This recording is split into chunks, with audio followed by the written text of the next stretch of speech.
Is it time? It is time for us to do what we have been doing, and that time is every day. We'll know in a very short period of time, but it looks like it could be something that will be not good. Believe me, not good. I see issue with that. And again, hey. You're not going to be able to insult your way to the presidency. That's not going to happen. I don't know who created Pokemon Go, but I'm trying to figure out how we get them to have Pokemon go to the polls. I'm Ted Cruz, and my pronoun is kiss my ass. So when you think about it, there is great significance to the passage of time in terms of what we need to do to lay these wires, what we need to do to create these jobs.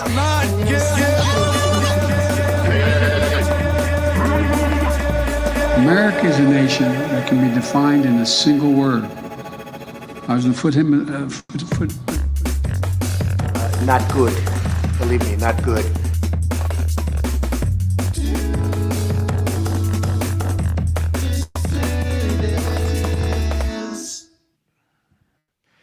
Hello, dissidents. Welcome, one and all, to this lovely fall Tuesday matinee edition of the Do Dissidents podcast. Keaton Weiss here with Russell Dobler, of course. Hola, mis amigos. Hola. Having a rough hair day. See how this hair is kind of standing up? It's not coming back down. Better than the other day, man. It's better than it's better than most. We could see your horrific wound. Yeah, that's true. My wound isn't here today. It's not as visible because my hair's not wet. That's right. Yes, exactly. I'm having to go back and review all my Spanish now. Oh, yeah? Because I dropped my lessons for like 2 years. Oh, really? Wow. So now you're back doing Spanish lessons.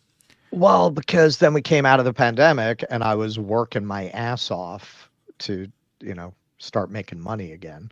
Right. And then I was busy with the show. Just haven't had time. That's one of those things like, use it or lose it. Yeah, that's true. That's true. It has been a busy time. And now you got to kind of get back into the swing of things. Folks, it's review. It's not. Right. It comes back to you, I would imagine. Sure. Just like French would come back to me if I, were to open a book. Did you study French? I'm learning something about you every episode. I didn't study it. I mean, I took classes in it in school. I guess that's supposed to mean I studied it, but I didn't. I retained a lot of it. I still speak mostly to people in the markets in Harlem in Spanish if they're Spanish speakers. But my Spanish was definitely a little higher into the intermediate a couple of years ago. I gotta recover some of it. All right. Well, you'll make it happen. Hey, folks, there's tickets on sale still for the Vegas Sayre Peace Fund concert. We're going to be appearing, Russ and myself, on the 26th in New York City. Midtown South is the location, and then you'll get the exact location upon purchasing a ticket. That's a fundraiser for Jose and Diane with a great lineup. Larry Wilkerson, Scott Ritter, Jose and Diane, obviously, Matt Ho, the two of us, and they are adding more people as we go. And there's going to be music there, too, live music. It's going to be a live concert with speakers. It's going to be a really great event. So VegasAirPeaceFund.org if you want to get tickets. All right, let's start the program today. We got 449 strong on Rumble, 457 strong on YouTube. Smash that like button. Smash it, smash it, smash it hard.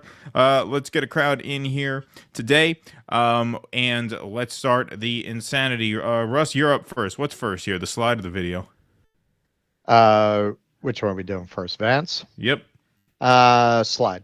Slide. All right. All right.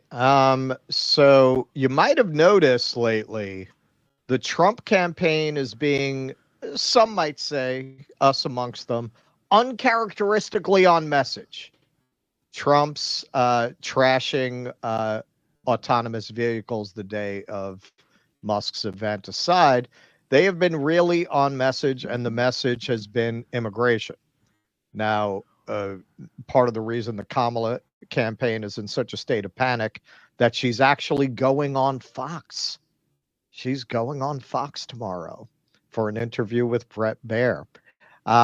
Probably these numbers. So these numbers show Trump gaining on her, although she's still ahead in the polling for what it's worth. But this is what's really relevant here. The ABC News Ipsos poll found that 56% of Americans favor deporting all undocumented immigrants, up 20 points from a Washington Post ABC News poll 8 years ago. The poll also found that Trump maintained a 10-point lead in trust to handle immigration.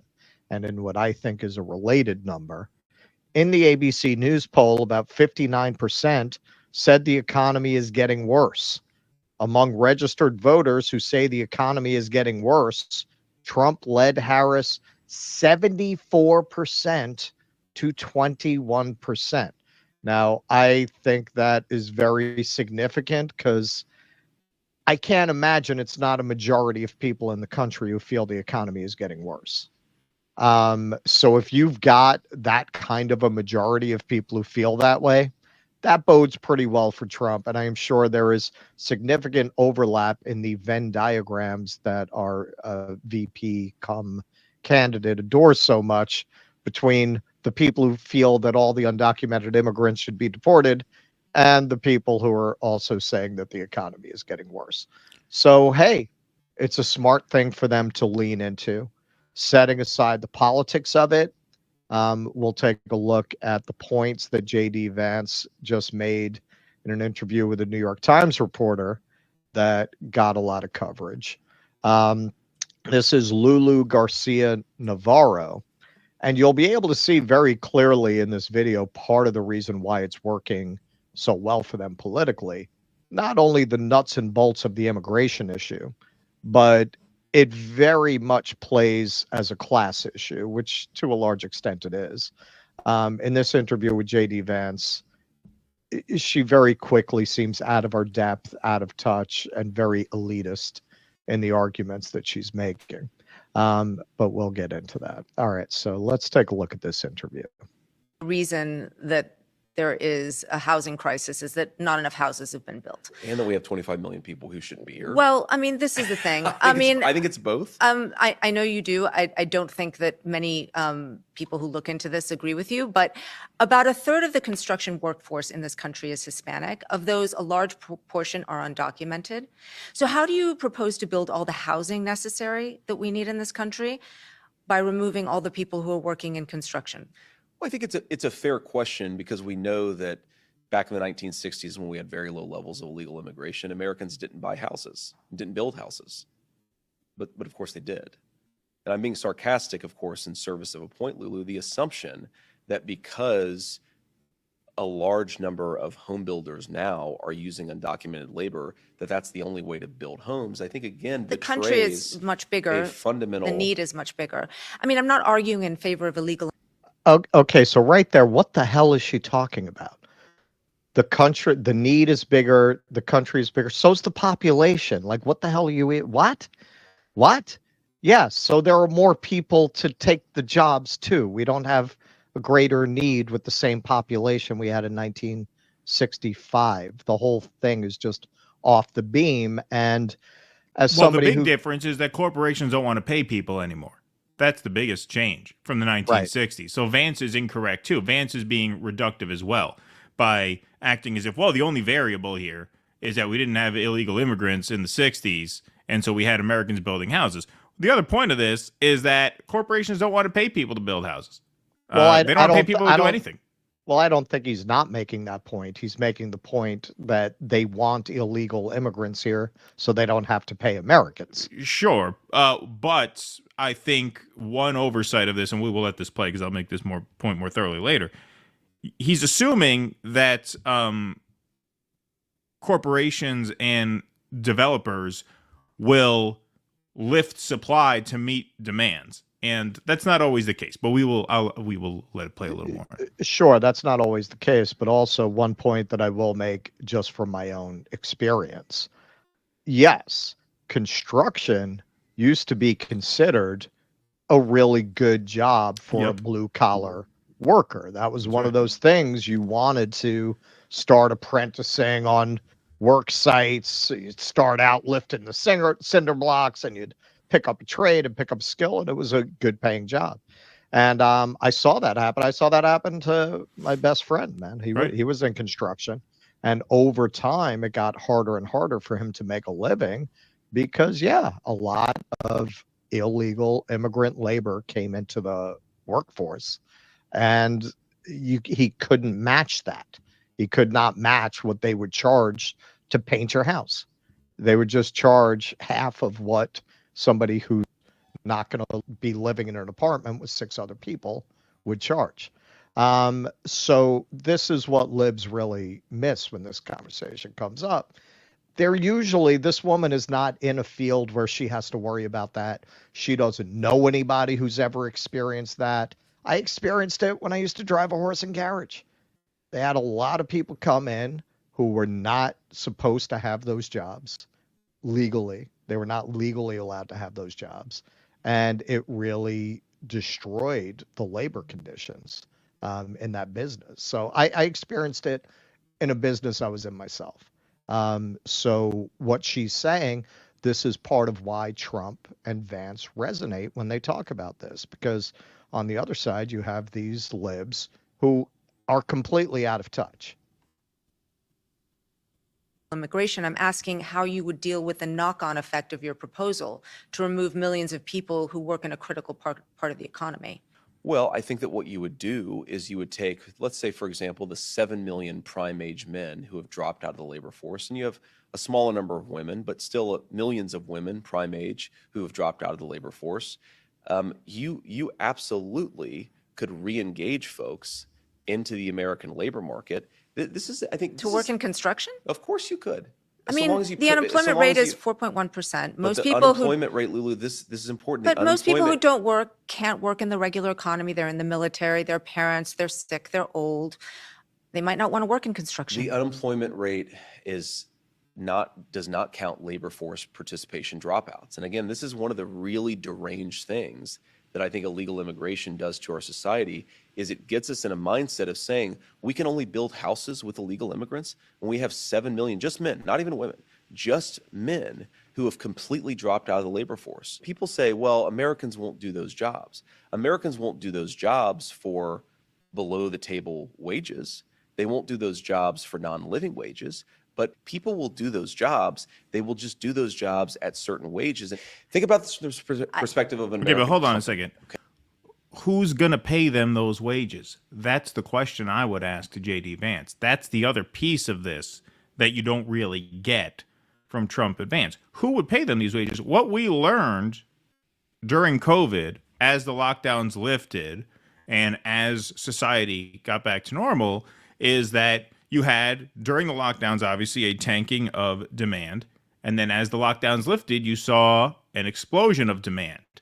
And that's where we saw the quote-unquote supply chain crisis, where corporations couldn't ramp up supply sufficiently to meet demand. And what happened? Inflation. Well, it wasn't always the case that they couldn't increase supply. They just figured, why should we? Why should we? If demand is exploding and workers are starting to demand fair wages, we'll just make less shit and charge way more for it. Who's to say housing developers won't do the same thing? Now, what would be a solution to this if you said, we are going to do a new deal. We're going to have a massive public works program where the government is going to build housing units, and we are going to pay these underemployed men and some women, as he says, living wages to build houses. Don't hold your breath for that coming from Donald Trump and JD Vance. So yes, this issue works for them because she's a fucking imbecile. She has no idea how to make this argument. And she can't make that argument because they're pro-capitalist as well. But the point of this that I want to drive home is that part of the reason why they go to the immigrants are coming and they're raping your wives and they're kidnapping your daughters and they're eating your cats, they have to make deportation a political payoff in and of itself. They have to make you feel like just getting rid of these people is a win, because they are going to find a way, working class men, listen up, they're going to find a way to fuck you anyway. They're going to find a way to fuck you anyway. That's what Democrats and Republicans and businesses and real estate developers always do. They always find a way to fuck the working man anyway, and they're going to continue long after the illegal immigrants are gone. Yes, that may be true. However, when you look at what they're discussing here on the face of it, He is addressing something that the liberal class, as represented by this reporter, are completely unequipped to address. Well, yeah, I said that. Now will they not build houses, figuring, well, why not build less houses and charge more money rather than to build the amount of houses that society needs in order to drive down the price? It's possible. It's possible. And certainly government tax incentives to incentivize development to make it financially worthwhile not to go in that direction should be part of the equation. But in terms of what they're talking about, do these corporations, I've had this stance throughout the crisis at the border. I have never accepted the premise that they cannot seal the border with the world's largest military by orders of magnitude. I've always considered that absurd on its face, that a president cannot declare a state of emergency and use this enormous military we have to seal the border. So when you've got that many people coming over the border, they want that many people coming over the border. And I thought when AOC started talking about how we have got to give them work permits, that's giving away the game. That right when labor is union movements are starting to regain strength for the first time in 40 years, all of a sudden you have this crisis at the border. So, yeah, the fact that Trump and Vance may not, in our opinion, be trustworthy in terms of what they would do the day after these mass deportations to help working people. The argument itself is resonant because in many ways it's true. Right. And I think part of the reason it resonates is because that element is true, that corporations want to exploit cheap immigrant labor. But it doesn't just fall to Trump and Vance. It'll fall to the Vanguard Group. The Vanguard Group is expected to own 40% of the housing in this country by 2028, which means they can build or not build however much or however little they want. And they will get filthy rich anyway. And so this is where the Ayn Rand model comes in. This is Atlas Shrugged. All right, you're going to make it too expensive for us to build houses? We just won't build them. We'll just charge double for the ones that we already have built. And whoever doesn't want to pay it can live on the fucking street. Fuck you. Fuck you. Right. That's what they're going to do. The working people are not going to get a good deal out of mass deportations. They are going to feel like they got a good deal because of the fear-mongering around immigrants as this big safety risk. That's part of why they demagogue about this issue, is because they want you to feel like getting rid of them is a win in and of itself, even when there is no economic payoff. And in my opinion, there will not be, because control of the housing market is being consolidated into fewer and fewer hands, to the point where these companies are going to be able to do whatever they want or as little as they want, and they will get just as rich either way. Perhaps, but you're jumping ahead to the next problem. I understand. The question here is what they're proposing the evil, bigoted premise presented as by people like this reporter? And I would argue no. Now you're talking about, well, how does it need to get sorted out afterwards? Right. But in terms of the idea that it is driving down wages in certain industries, and that's what its purpose is, he's absolutely right. Sure, that's what they want out of it. There's no question about that. The argument they're not really going to address the problem properly, that's the next problem. Sure. I just want people to be ready. Yeah. I don't want people to be duped into thinking they're going to get a great deal once the immigrants are gone, because they're not. Well, sure. Okay. I want them to go searching in their own country for their own citizens. Sometimes people who may be struggling with addiction or trauma, get them re-engaged in American society. We cannot have an entire American business community that is giving up on American workers and then importing millions of illegal laborers. That is what we... That is maybe the most important thing he says here to me, because my next argument, my real argument to this would be the working class has been broken by decades of economic dislocation and disenfranchisement. They're rife with drug addiction and psychological illness. The fact that he's addressing that head on, I wouldn't have expected, honestly, because to me, that's part where we're going to get to in part B another hole in this plan, structurally. But to me, that's one of your biggest obstacles. What did the guy say in Springfield about why he was hiring the Haitian workers? Because they're not on drugs. Well, I mean, this is part of Vance's, I won't say it's part of his brand, because I think it is more sincere than that. It's part of his backstory, right? I mean, he grew up in one of these areas. That's what his book was largely about. So he's kind of, I won't say uniquely equipped, because he kind of, got taken under the wing of some very rich and powerful people. So he's not quite the rags to riches story that you think about when you think about working with your hands all the way up. No, not exactly. But he does come from that background. So it's not surprising to me that he went there. And, he can speak to this fairly well when he wants to. I thought his convention speech spoke to issues like that fairly well, too. We have, thanks to Kamala Harris's border policies. I think it's one of the biggest drivers of inequality. It's one of the biggest reasons why we have millions of people who have dropped out of the labor force. Why try to re-engage an American citizen in a good job if you can just import somebody from Central America who's going to work under the table for poverty wages? It is a disgrace, and it has led to the evisceration of the American middle class. Why don't we send 15,000 Haitians? Okay, so I really don't, and you make valid points, but I really don't disagree with anything that he's saying there. The question of, okay, well, will they create, it sounds like what he's suggesting, and in another part of the interview, he explicitly says that the government needs to help people, that the government needs to create programs to help people.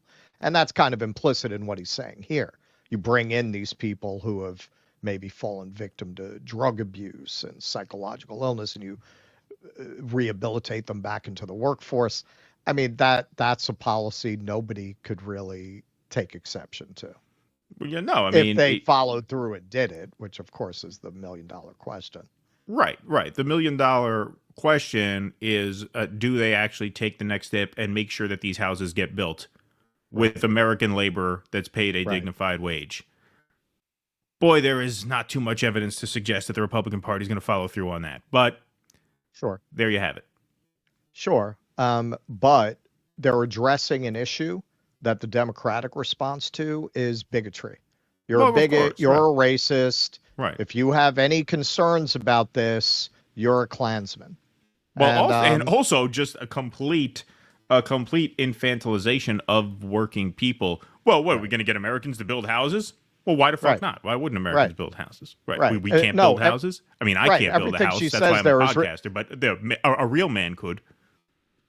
She makes an argument for cheap immigrant labor right there, which they very often do if you push them on this, because they live in such a bubble where they are so immune to the impacts of those kinds of policies. Well, you want to pay more for a TV, right? Right. Yeah, exactly. Yeah. They go. That's right where they go. All right. So now, in keeping with the whole party and Trump surrogates seeming to be on the same message, Tucker Carlson gave a speech about this that really invokes part of what's so effective about it, which is the class element. It is a great proxy by which even a very rich heir like Tucker Carlson can sound like a class warrior speaking on this subject, because a lot of what he says here has the virtue of being absolutely correct, and we have evidence that it's correct. So let's see what he said. The American middle class. Why don't we send 15,000 Haitians to your neighborhood and then call you racist when you don't like it? Or 50,000 Belgians. It doesn't matter. People who aren't from where you're from into your community. How about we do that in Martha's Vineyard, and then we'll do it in Bethesda. You know what I mean? Then we'll do it in Aspen, and then we'll try it in Jackson Hole. Why don't we do that? Why don't we do it in Bel Air, California? No, I'm serious. Why don't we do it in Lincoln, Massachusetts, and every one of the richest suburbs of Boston? We're just going to move 50,000 Haitians into every one of those towns, and if you don't like it, if you dare to move, we're going to call you racist on the front page of the New York Times. Why don't we try that? And why don't we do it at gunpoint, actually? And of course, we're not going to do that because the people who live in those towns are doing it to you. And it's an act of hostility. And they've cowed the rest of us into silence with moral blackmail. Well, they live in places like, by the way, I've spent a lot of time in all of the towns I just mentioned, so I know exactly what they're like. And they don't have high density housing or whatever the hell they're calling public housing, projects. They don't have any of that. And they don't have mass immigration at all because they don't want it. And they're imposing on the rest of the country, and they're going to impose it on this state big time. And I'm sure they're doing it now. I'm just guessing, but I just know what they're like. And this is the kind of place they don't like because you tie your boats together in the summertime, and the sight of that drives them insane. Because you're loyal to your neighbors to a greater extent than you're loyal to them. So they must destroy that loyalty by diluting your communities and destroying them. Okay. And one more thing. Why are their condiments so spicy? Why do they put cayenne pepper in everything? Why don't they ever have just a nice white creamy condiment? Why don't they eat mayonnaise?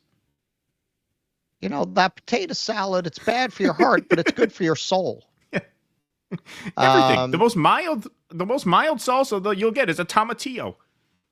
And even that's a little hot for me because I'm an American. I shouldn't apologize for that. Should you? Why? That's how you keep the immigrants away. Yeah. Don't put so much spice in everything. It attracts them. Everybody knows that. Yeah. There's nothing worse than a white person who likes hot sauce. Yeah. Look at Hillary Clinton. Yeah. Exactly. Yeah. All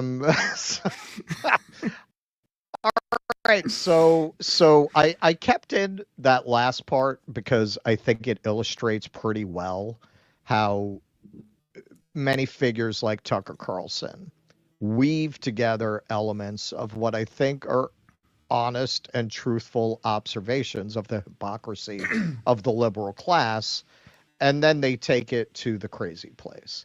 Yes, no, liberals are not hating them because they tie their boats together and hate their neighbors. Liberals hate them because they challenge their orthodoxy, they challenge their power.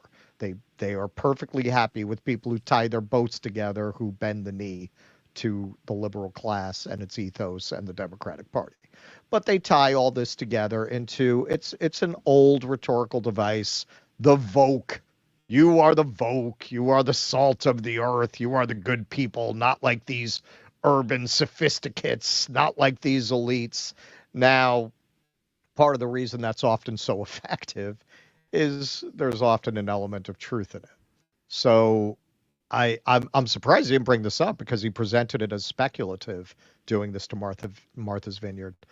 Texas Governor Greg Abbott actually did do this to Martha's Vineyard, and Martha's Vineyard was not as happy about immigrants coming to their community as they are about them coming to others, just as Tucker lays out here.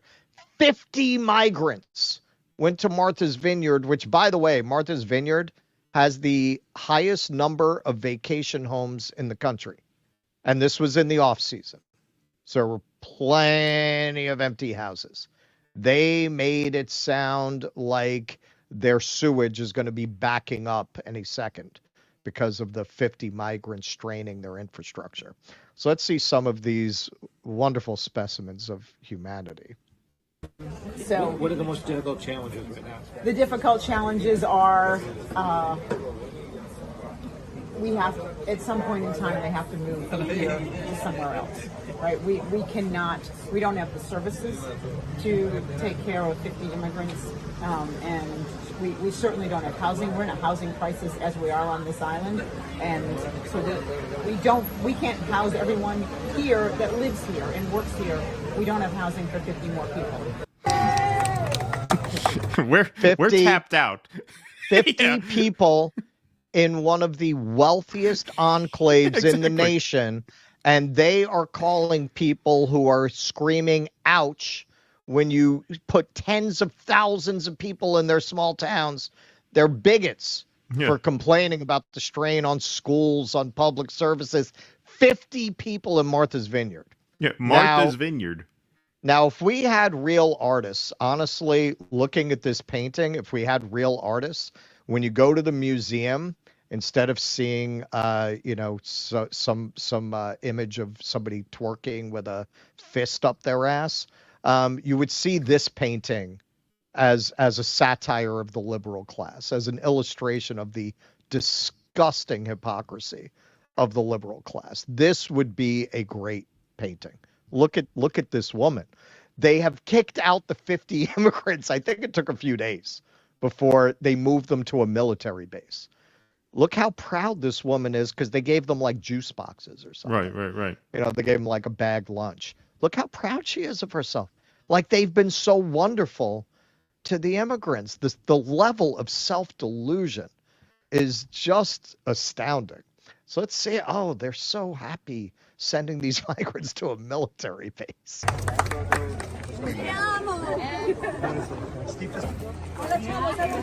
Ti amo. Ti amo. Ti amo. Volunteers who had worked around the clock to provide shelter, food, and clothing to the 48 immigrants waved goodbye.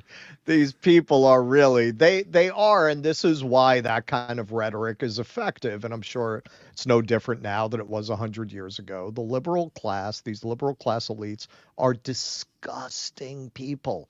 They're an easy target in any age. They're always an easy target because they're always like this. One rule for me, and another rule for thee. And something the New York Times reporter or anyone of her ilk will never bring up is part of the reason the housing costs are so high is because people like this use their economic, political, and cultural clout to pass laws not allowing development of low-cost housing in their areas. That's part of why we have a housing shortage, because they built their little enclaves and they pulled the ladders up behind them to make sure that the poors couldn't follow them in. Yeah. Te amo. Now get lost, though. Get lost. And look how proud she is. Get on the bus, though. Yeah. Look how proud she is. The only person who might do that painting, I'll give him some respect. He does do things like this every now and then. Banksy. There you go. Maybe that's part of why he's so popular. There you go. He's actually speaking to the relevant issues of our time, not throwing a bunch of green Glidden's paint on a canvas and calling it a day. Right.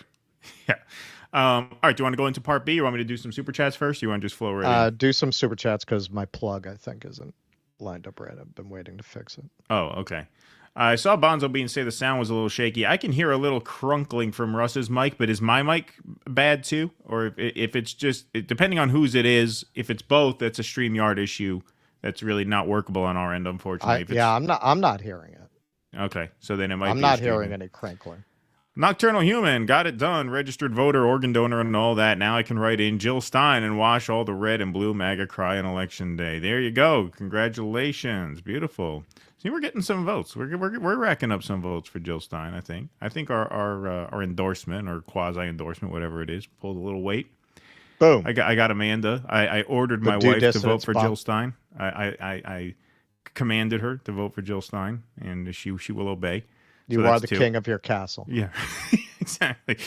I'm going to get my ID and register to vote today. Hopefully be back in time to watch the show. When I went there for Thanksgiving, Keaton belt buckled her pretty good at the table. Yeah, she spilled some of the gravy. Got that belt right off his waist, man.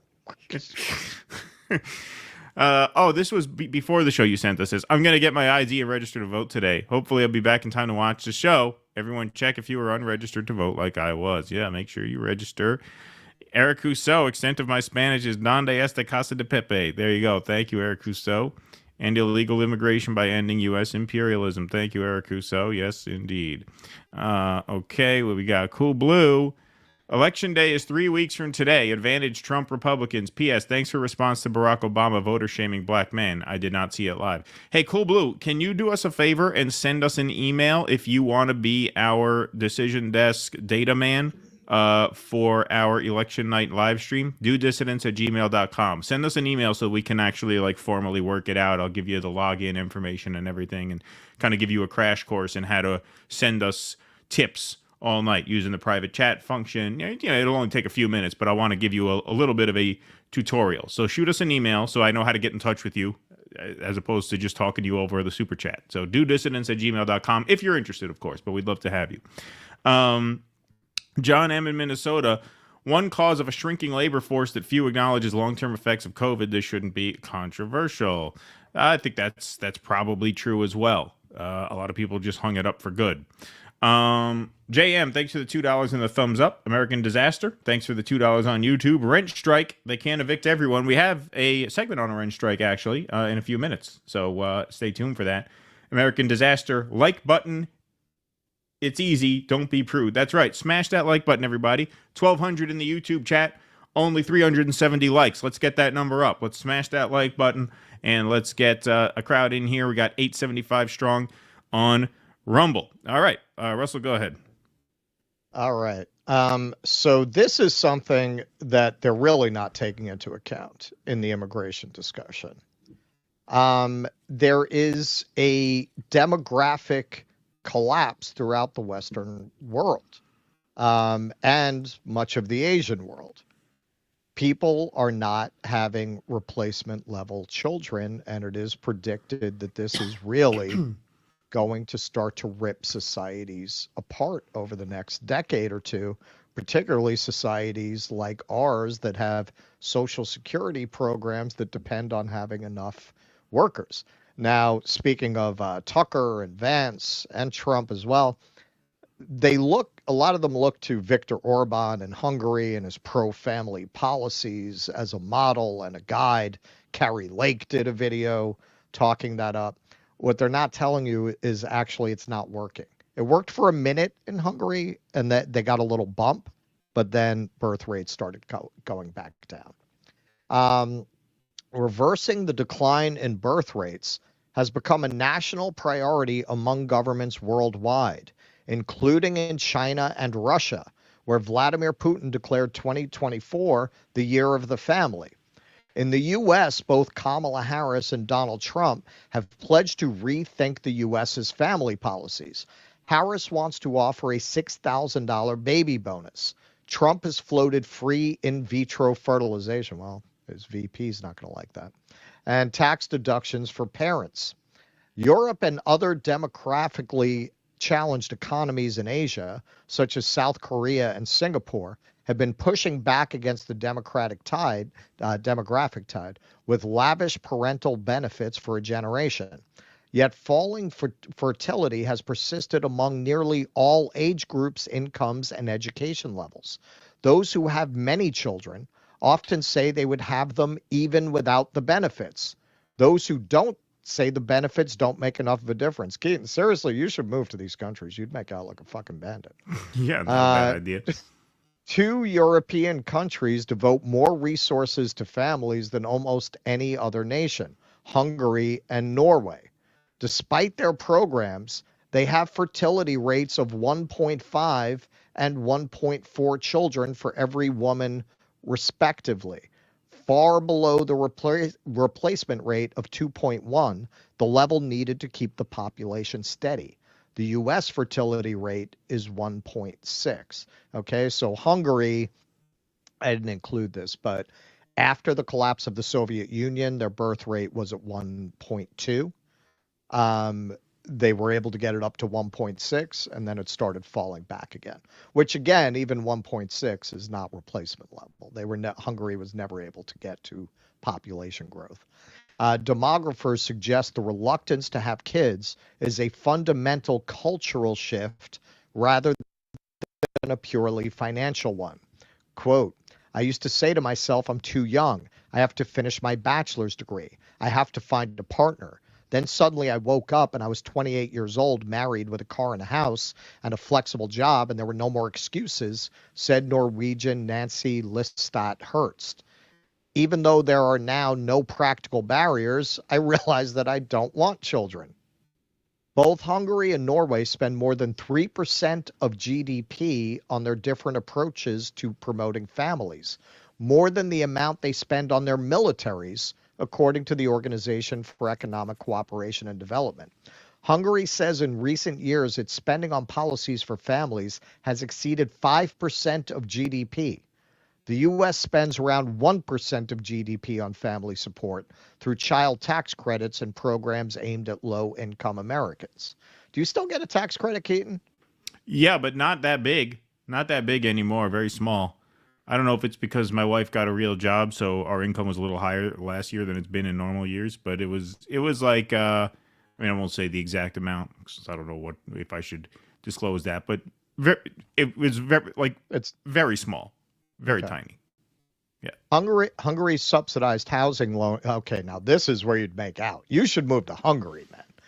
Hungary's subsidized housing loan program has helped almost 250,000 families buy or upgrade their homes, the government says. Or Solya Kosis, a 28-year-old working in human resources, knows having kids would help her and her husband buy a larger house in Budapest, but it isn't enough to change her mind about not wanting children. Quote, if I were to say we'll have 2 kids, we could basically buy a new house tomorrow, she said. But morally, I would not feel right having brought a life into this world to buy a house. Well, good. Why not? It's a good deal. That seems like it's mutually beneficial to me. Yeah, I mean, committing to bringing a life into the world so you could have a nice rec room in the basement is probably, I think morally she's making the right call. She doesn't actually want a child. Well, you don't actually want it, but well, I mean, that's what she's saying. If you're Like, really she doesn't really want a kid. Right. So what? I'm gonna be bribed into having a kid. So a lot of people who don't actually want children, and that's what we'll get into. There's been a cultural shift that you can't reverse with financial incentives. Norway has been incentivizing births for decades with generous parental leave and subsidized childcare. New parents in Norway can share nearly a year of fully paid leave, or around 14 months at 80% pay. More than 3 months are reserved for fathers to encourage more equal caregiving. Mothers are entitled to take at least an hour at work to breastfeed or pump. The government's goal has never been explicitly to encourage people to have more children, but instead to make it easier for women to balance careers and children, said Trude Lappegard, a professor who researches demography at the University of Oslo. Norway doesn't restrict benefits for unmarried parents or same-sex couples. Andre recalled that in the course of, its fertility rate of 1.4 children per woman has fallen steadily from nearly 2 in 2009. Unlike Hungary, Norway's population is still growing for now, due mostly to immigration. It is difficult to say why the population is having fewer children, Kirsti Tappe, the Norwegian Minister of Children and Families, said in an email. She said the government has increased monthly payment for parents and has formed a committee to investigate the baby bust and ways to reverse it. Okay, now there's another part of this I'm going to speculatively get into, but first let's discuss this element. So this is something legitimate that Vance, Trump, Tucker, et al., they are kind of getting into it, but what they're not telling you is it's not working. Like they do recognize there's a problem with declining birth rates. That's why they extol Viktor Orban's policies. What they're not telling you is his policies are not actually working. Why are they not working? Now, this is my own personal observation. It dovetails with some other speculations that I've seen on this. Hey, you create this consumerist society that celebrates the acquisition of stuff, Instagrammable vacations, an absolute celebration of the self, and self-actualization in a very superficial kind of way, career, acquisitions, experiences. Well, that's not really a mindset that's going to make you want to commit 18 years to nurturing another human. Yeah, and hundreds of thousands of dollars. And hundreds of thousands of dollars. It's going to kind of, which they're trying to help with that. They're trying to give the support, but people still don't want to make that commitment. It's kind of hard to have your fabulous Patagonia moment there. Well, yeah.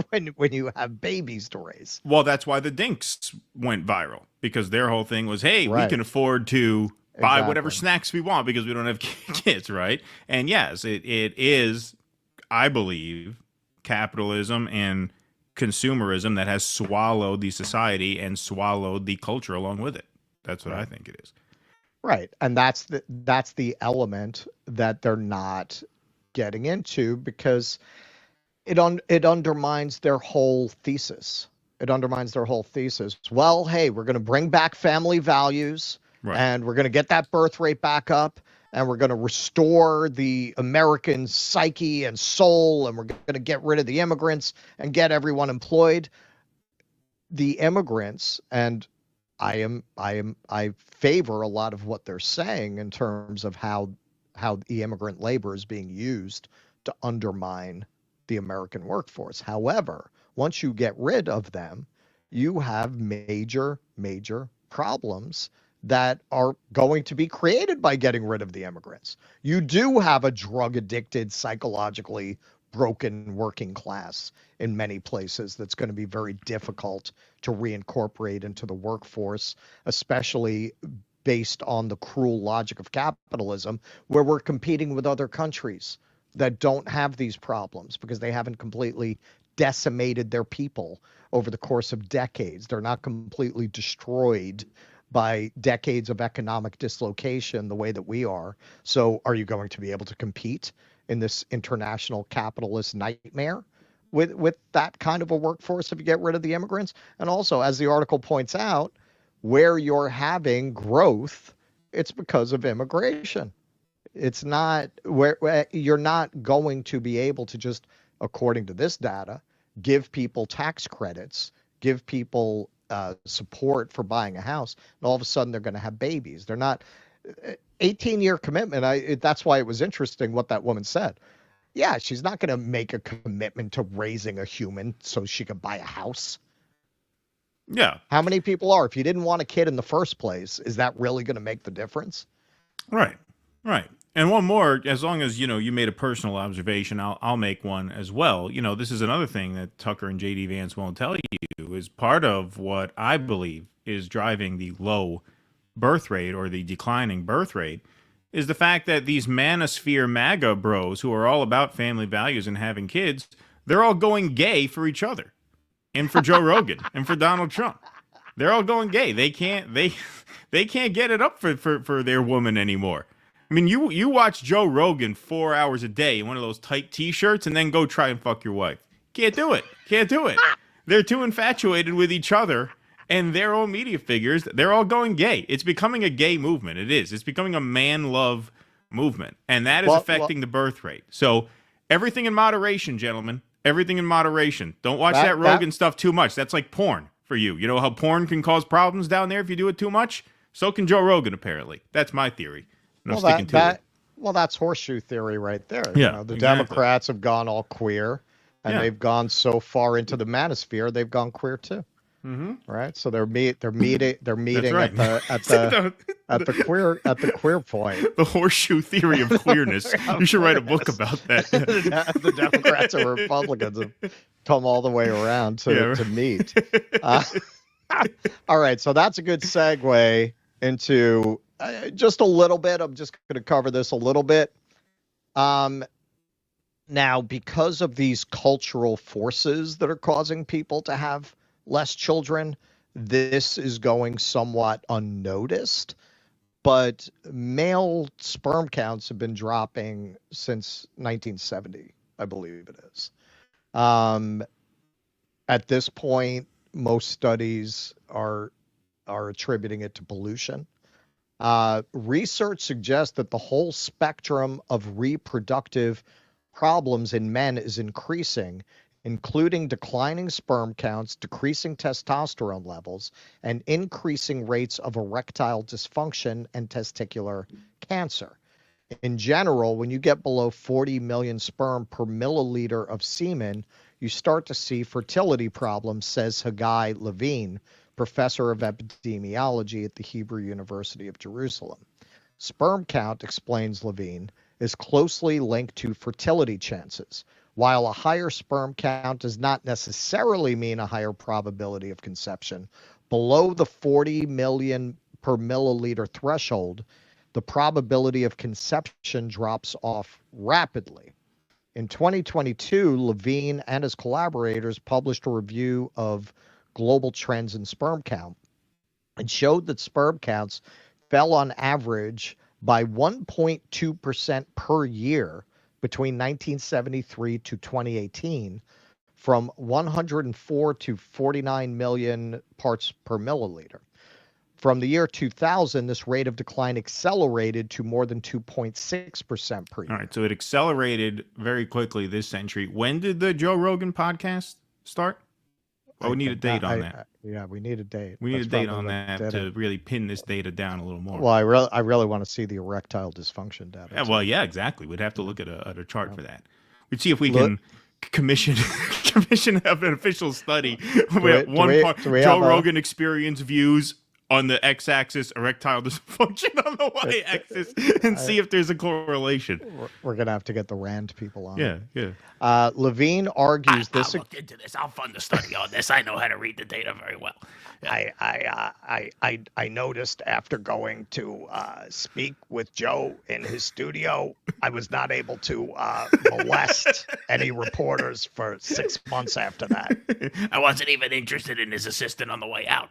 On the way in, I thought she was a piece of ass. On the way out, I couldn't even look at her. On the way out, I said, I've become a gay Kermit. Levine argues this acceleration could be down to epigenetic changes, meaning alterations to the way genes work caused by environmental or lifestyle factors. A separate review also suggests epigenetics may play a part in changes in sperm and male infertility. There are signs that it could be cumulative across generations, he says. The idea that epigenetic changes can be inherited across generations has not been without controversy, but there is evidence suggesting it may be possible. Quote, this declining sperm count is a marker of both poor health of men, maybe even of mankind, says Levine. We are facing a public health crisis, and we don't know if it's reversible. And something this doesn't get into as much. You can look up an article that was in GQ a few years back, Sperm Count Zero. Testosterone levels have been dropping 1% per year since 1970. And according to that article, it is cumulative, so that men today are not as strong as men used to be. I personally think that there is, on that level, an element to, I think there's a cultural element, but I also think that is part of the reason for the rise in queer identified people. It only follows if you have this plummeting testosterone rate that's going to lead to an increase in people who are not presenting as traditionally male.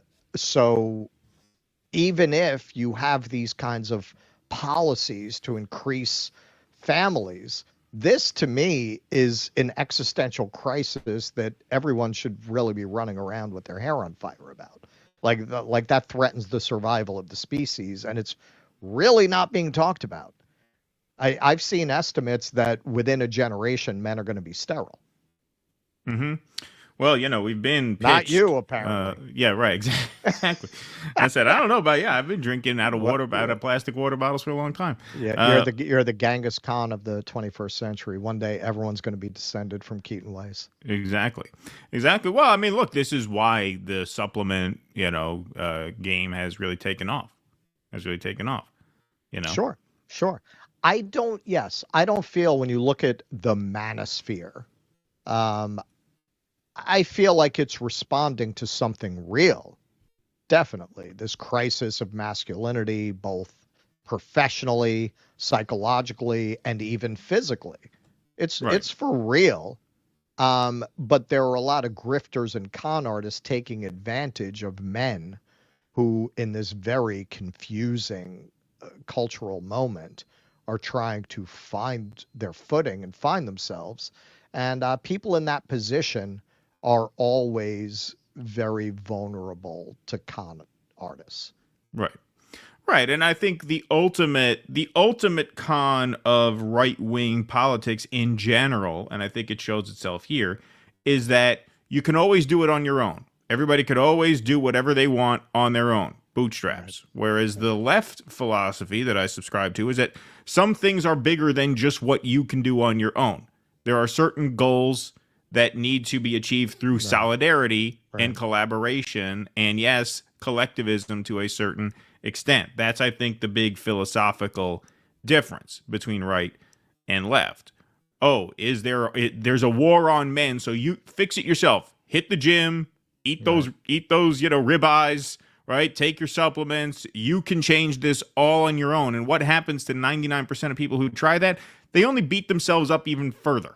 And beat themselves down even further. That's why working class people have been in a death spiral for the past 40 years. Right. It's not because of their failings. It's because there are certain forces in life that are bigger than the individual and require a response that transcends individual changes being made in the lifestyles of individual people. You have to unite. You have to organize workers, or in this case coming up, tenants, for example, right? Like that is a huge component of this that's absent from the sort of manosphere, take this pill, eat this red meat, lift this weight, and you'll be okay. Most people who try that don't end up okay if they are so desperate as to look to those kinds of solutions in the first place. I'm not saying those things are intrinsically bad to do. I do all those things. I mean, I don't take the supplements, but I do, I eat red meat. I have kids. I lift weights. It's not that it's bad to do. I'm not discouraging you, but that is not a substitute for political action to solve political problems. That's the difference. And when we were talking about this before the show, because I will click on a YouTube video about philosophy, or I will listen to a video about history. Sometimes they will feed me this manosphere stuff. What did Epictetus say about solitude? And what's really sad is sometimes they will feed me videos that are aimed, I think, at a lot of the manosphere, about how it's ennobling to be alone, that it shows you're of higher quality to be alone. And that's a terrible thing to be telling people you're clearly trying to grift off lonely people by telling them what they want to hear. And we know from every study that's ever been done on this, it's very psychologically and emotionally unhealthy not to be socially interacting with other people. Some studies have shown it's more damaging to your physical health than smoking to be socially isolated.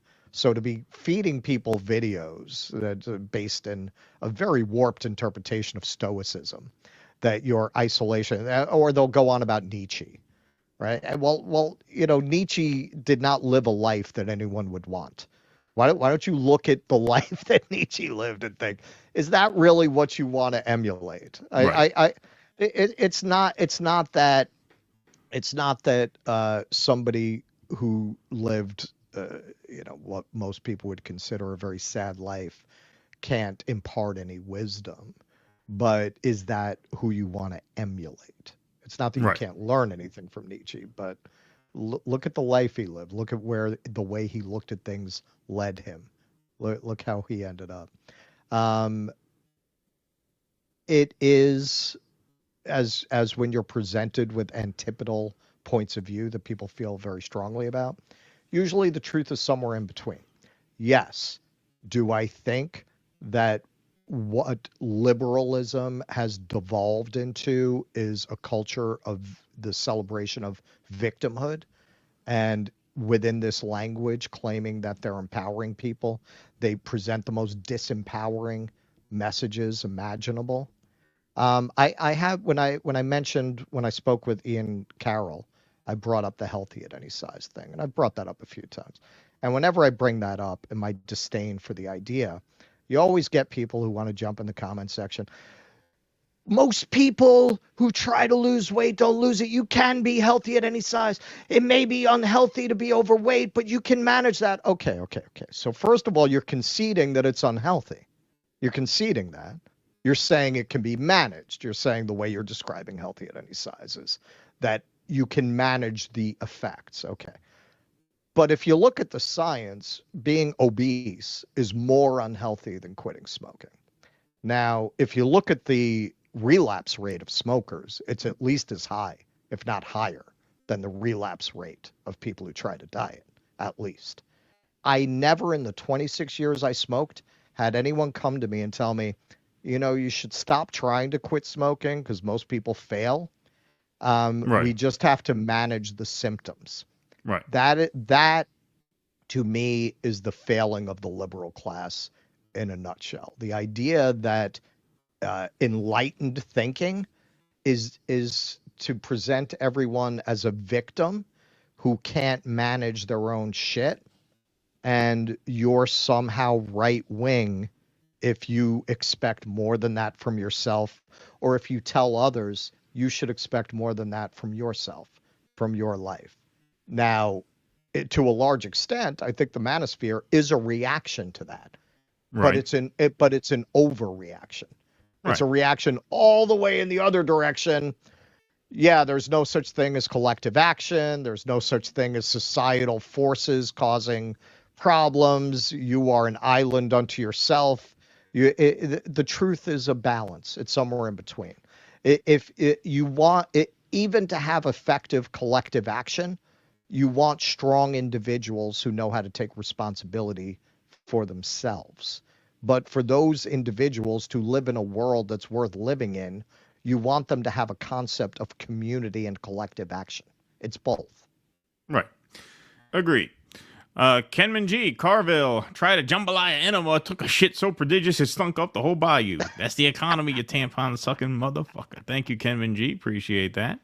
China Shill, JD Vance's answer was a non-answer. The migrants aren't the problem. The corporations that don't want to pay are the problem. Yeah, I think people are going to find that out in a couple of years. The government should completely take them over, not mass deport people. Thank you for that, China Shill. I think you're right. Can you please have Sabby on to discuss her belief this isn't as 50-50 an election as everyone says? She's only one I see really looking at the polls accurately. For context, today, Michigan, Trump plus 0.09, TDIH, Biden, 7.2, Clinton 11.4. That's 8 to 12 points behind where Harris should be. How is that 50-50? Well, it's 50-50 because Right. they're within a point of each other. Last time Right. Trump was losing by a lot. Now Right. they're tied. That's why it's 50-50. In Penn, she's 9 to 11 points behind versus 2020 to 2016. No, yeah, Trump outperformed the polls both times he ran. Now, if you want to say that he's going to outperform the polls again, you may be right about that. But you know who's also outperformed the polls a lot in the last 2 years? Democrats. Democrats have also outperformed the polls a lot since Dobbs. So there's no question that Trump is polling much better than he was 4 years ago and even 8 years ago.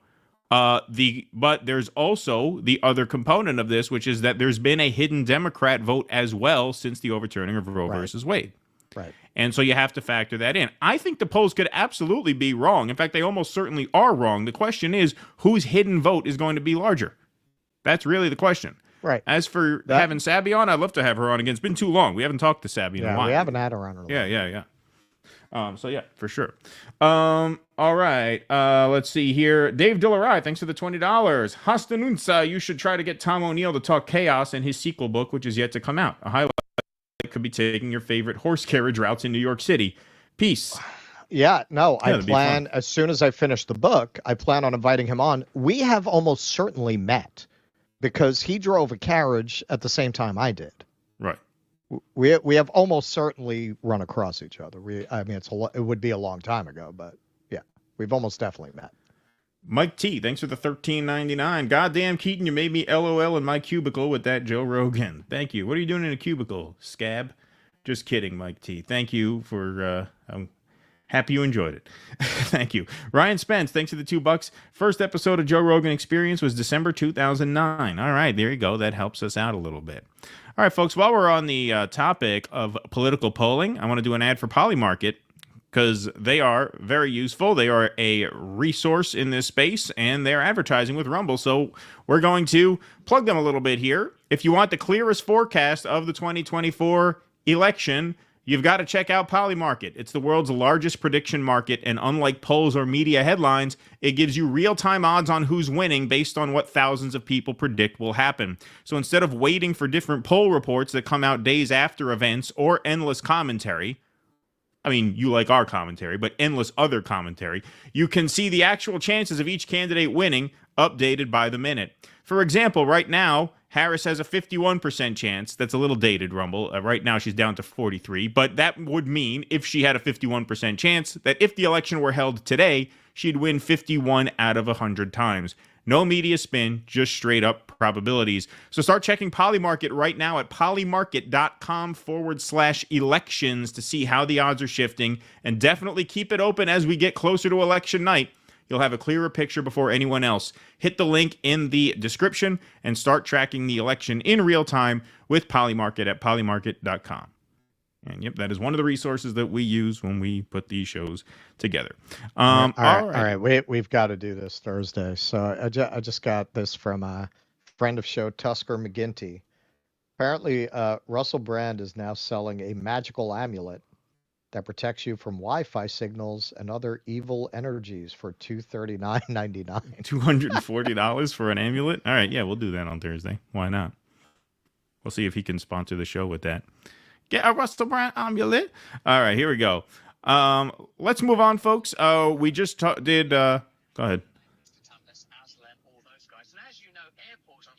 Oh, there you go. All right, cool. All right, we'll do it on Thursday. That'll be fun. All right, folks. So we talked a little bit in our previous segment about immigration and the housing markets. But here's a piece of news. This has been going on for the last couple of weeks in Kansas City. Roaches, rust, and rot. An inside look at the Kansas City tenant union rent strike against federally backed landlords. So this is a report by Millie Mansoray in the Kansas City Beacon. When you walk into the back entrance of Independence Towers, you're met with a foyer filled with dust, debris, and cobwebs. Two rust-coated elevators loom against the back wall. Peeling paint and caution tape line the dirt-ridden hallways on either side. Diasha White said it wasn't always like this. She's lived in the building for 6 years and described the first 3 as beautiful. But she said everything changed when a new owner purchased the building and a company owned by FTW Investments, LLC, took over management. You knew he was a different type of landlord who did not take care of the property, she said. We've got holes in our walls with rusted pipes exposed, vermin falling out of those holes, water creating soft spots in the ceilings, and mold.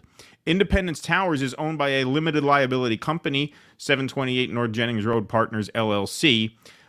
FTW Investments said in a statement it managed the LLC as a service.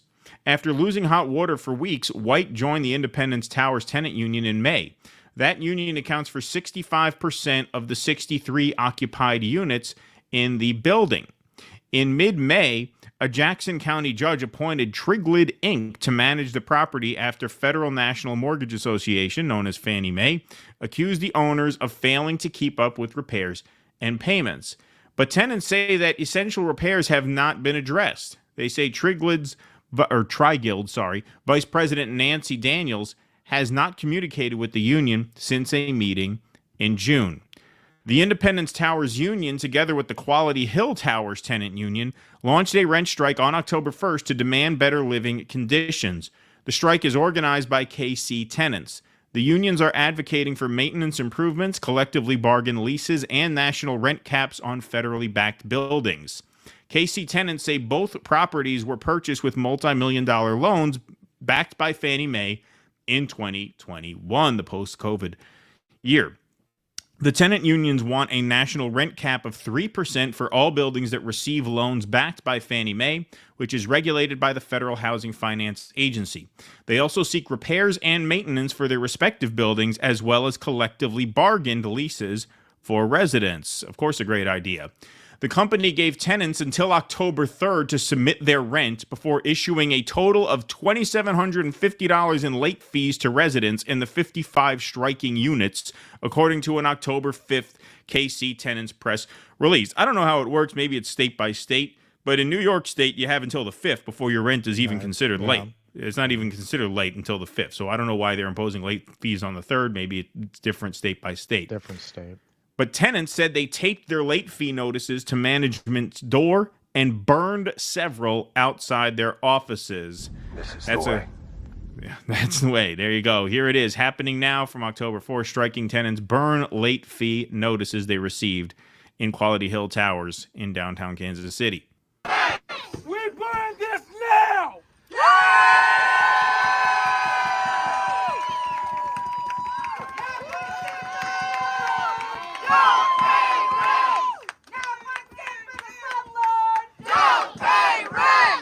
There you go. That is the way. So Millie, who wrote this article, took these pictures herself. So here are some of the examples of the living conditions in these units. A KC Tenants member in a hallway where a woman admitting to setting a fire in her kitchen As you can see, those repairs not exactly made. There is fire damage outside in the hallways that has not been fixed either. You can see some fire damage there. Back entry, look at that radiator, busted out. You got the floorboards peeling up in the hallways. You have the hole in the ceiling, as we read about in the piece. Just pretty horrible conditions there. Leader with KC Tenant said the rent strikes marked the first in its history. They also say these are the first ever strikes targeting FHFA, the regulator for Fannie Mae. Both buildings were purchased with loans backed by the government-sponsored enterprise. Together, the unions plan to withhold over $60,000 from their landlords in October, according to a KC Tenant's press release. That could potentially impact a landlord's ability to make mortgage payments on Fannie Mae-backed loans. At the Quality Hill rally, speakers called for federal regulators to foreclose on Sentinel during negotiations. They want to be involved in finding a new property owner. Residents at Independence Towers said they want permanent fixes to the plumbing and heating and air conditioning systems, more maintenance staff, monthly pest control treatments, repairs to the parking garage, and a moratorium on evictions or lease non-renewals. The ongoing issues at Independence Towers have raised concerns about the effectiveness of the City of Independence's Rental Ready program, designed to ensure that rental units are safe and meet health standards. Despite complaints about building conditions, Independence Towers passed its most recent inspection in December. Passed its most recent inspection in December. How is that possible? I mean, we just saw the video. We just saw the video. We just saw these photos. That passes inspection. That hole in the ceiling. Yeah, that is some corruption going on there, for sure. Brent Schondelmeyer, an Independence resident and former Kansas City Star reporter, told the city council he'd found that 99% of inspections from May 2022 to 2023 received a perfect score based on a checklist of 9 health and safety standards. These motherfuckers are on the take. Oh, yeah. Critics argue that the inspection process, which relies on third-party inspectors hired by landlords... They're hired by the landlords. Hired by landlords. That explains it all. May not adequately address safety concerns. You think so? Independent city council members are now considering revisions to the Rental Ready program, which they hope to have ready by the end of the year. That's some mafia shit. And that might actually be some mafia shit. You know, the mob has a little presence out there in Kansas City, you know, as we've always seen. Have. They always have. But seriously, I mean, that could be part of it. But something's going on. And the only answer, like we said, is to organize. That's what it's all about. There should be tenants unions everywhere, because that's the only power you have. And this is a running theme that we're going to be exploring in the months and years after this presidential race of doom. Most black-pilled of all elections. Exactly. This is the way. It's all about organizing people as a counterweight to the consolidation of capital. That's really what it is. It's Marxism, man. That's really what it is. It's as simple as that. You have to be organized. You know, my stepfather-in-law with my mother-in-law, they live in an apartment complex, you know, very, very modest apartment complex, promises central air conditioning, right? So they move in, the central air conditioning doesn't work. Doesn't work. Fuck you. We're not reducing the rent, nothing like that. They gave them a standalone unit that they kind of, not a wall unit, but you know those units that stand alone and then you run the tube to the window. Apparently they do that for everybody. An indoor AC. An indoor AC. Apparently they do that for everybody in this row of buildings with no central AC. So in the middle of the summer, their roof, because they live on the ground floor, starts leaking and tears apart the ceiling and shit. And turns out what happened was the tenant upstairs left town for a few days and forgot to turn his air conditioning off. And he had his air conditioner rigged where the water would leak into this bucket. And he would have to empty the bucket every day or two so that there was more room for more water. Mm-hmm. He left for a few days, slipped his mind, forgot to turn the air conditioner off. Bucket tipped over, water leaked through the ceiling, and the AC kept dripping more water. And the complex, you know, tried to blame it on this guy. Which, I mean, yeah, that was a mistake to leave the air conditioning on. That's an honest fucking mistake. What's not an honest mistake is that you put this guy in a situation where he has to jerry-rig his air conditioner unit when you promise central air conditioning with the unit. And the only way to fight back against these people is to organize and not pay rent, because they have all the power otherwise. And we see this over and over again. That's the only way to actually move things forward here. Doesn't matter who the politicians are. That's irrelevant at this point. You have to organize ordinary people to provide that counterweight to power and money. Yeah, New York City is a great example, actually, of what you can get done with organizing. And that is not to say that the system is perfect. But because of New York's unique history as this immigrant hub, and a lot of the immigrants that came in around the turn of the century were socialists from the old country. So you had very strong socialist organizations and traditions took root in New York. And they wound up putting a lot of pressure on city government to create tenant protections. And those protections are still in place. They're not as strong as they used to be. The real estate interests have a lot of influence on the city council. But the level of protection that tenants have in New York City is unknown in the rest of the country. You cannot get a New York City tenant out of their unit with dynamite. Like literally, it is a 2-year process to evict you from your home, which really gives people tremendous power if they want to do a rent strike. There is, I was talking to a lawyer because I was having problems in this building. He was representing a building where the whole building hadn't paid rent in like 5 years. The whole building, while it was pending in court. That is what. How did that happen? What, you think the business interest woke up one day and said, you know what, these tenants need protection? That's from collective action and collective organizing. That is the only way you get that. And because of that, as somebody in New York, I can tell you, if you're a tenant anywhere else in the country, you do not have the protection that I have. I have that protection because of all those working people who went out and fought for it. That's the only way you'll get it. Yep. So good on them. The strike is apparently still ongoing, so we will try and follow that as one of our beats in the coming weeks. But good for them. Good for Kansas City. Bonzo Beans. Yep. Audio a bit shaky from the beginning. It sounds better now. I don't know what Russell did, but it does sound a little better now. So that's good. Bonzo Beans, never again got canceled. Thank you, Bonzo Beans. Appreciate that. Miserable Lib, thanks for the $2. Tragedy of capitalism is it's at constant conflict with the worker. Capitalists will always seek labor as cheap as possible and exploit their workers' time and talents for max profits. Absolutely.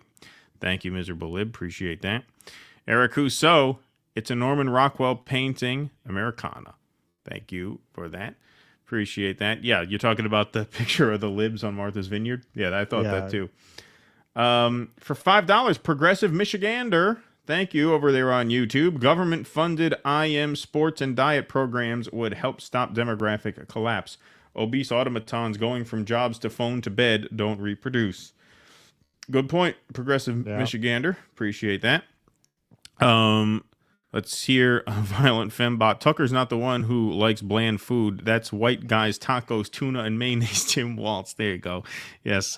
Thank you, Violent Fembot. Appreciate that very much. All right. We'll do one here. Eric Rousseau. Smart folks stop having babies. It's idiocracy. Explains the last 3 presidential elections. The smart people stopped. Yeah, and the stupid people reproduced. Maybe. I'm trying to make up for that. I'm pulling my weight. There we go. Reeton Cussel. I'm not a woman. I'm 2 men combined, so I lack their perspective. But I suspect Keaton is right about the anti-woke Rogan Peterson types and declining births, but it's because they're so repulsive to women. Thank you, Reeton Cussel. Appreciate that. I should clip that for X. See how that does. I'll get some eyes. Vote Jill Stein for no more war, says Nancy JB. Appreciate that, Nancy. Thank you very much. We're doing it. We're doing it. We are, indeed. All right, let's move on. Russell, this is another one of yours. What's first? Slide, right? Okay. Yes, throw up the slide. Where is the slideshow for that? Hold on, I might have to. Oh, no, here it is. Okay, so this is a very good example. There are Trump fans who, if you say anything that's not absolutely worshipful, going back to our last point of people being gay for Trump and all these figures, they think you have Trump derangement syndrome. But we try to be fair. And I must say that the hyperventilating about his every utterance is completely unhinged. And there's nobody to bring the unhinged like James Carville. And it's also hypocritical, as we'll see.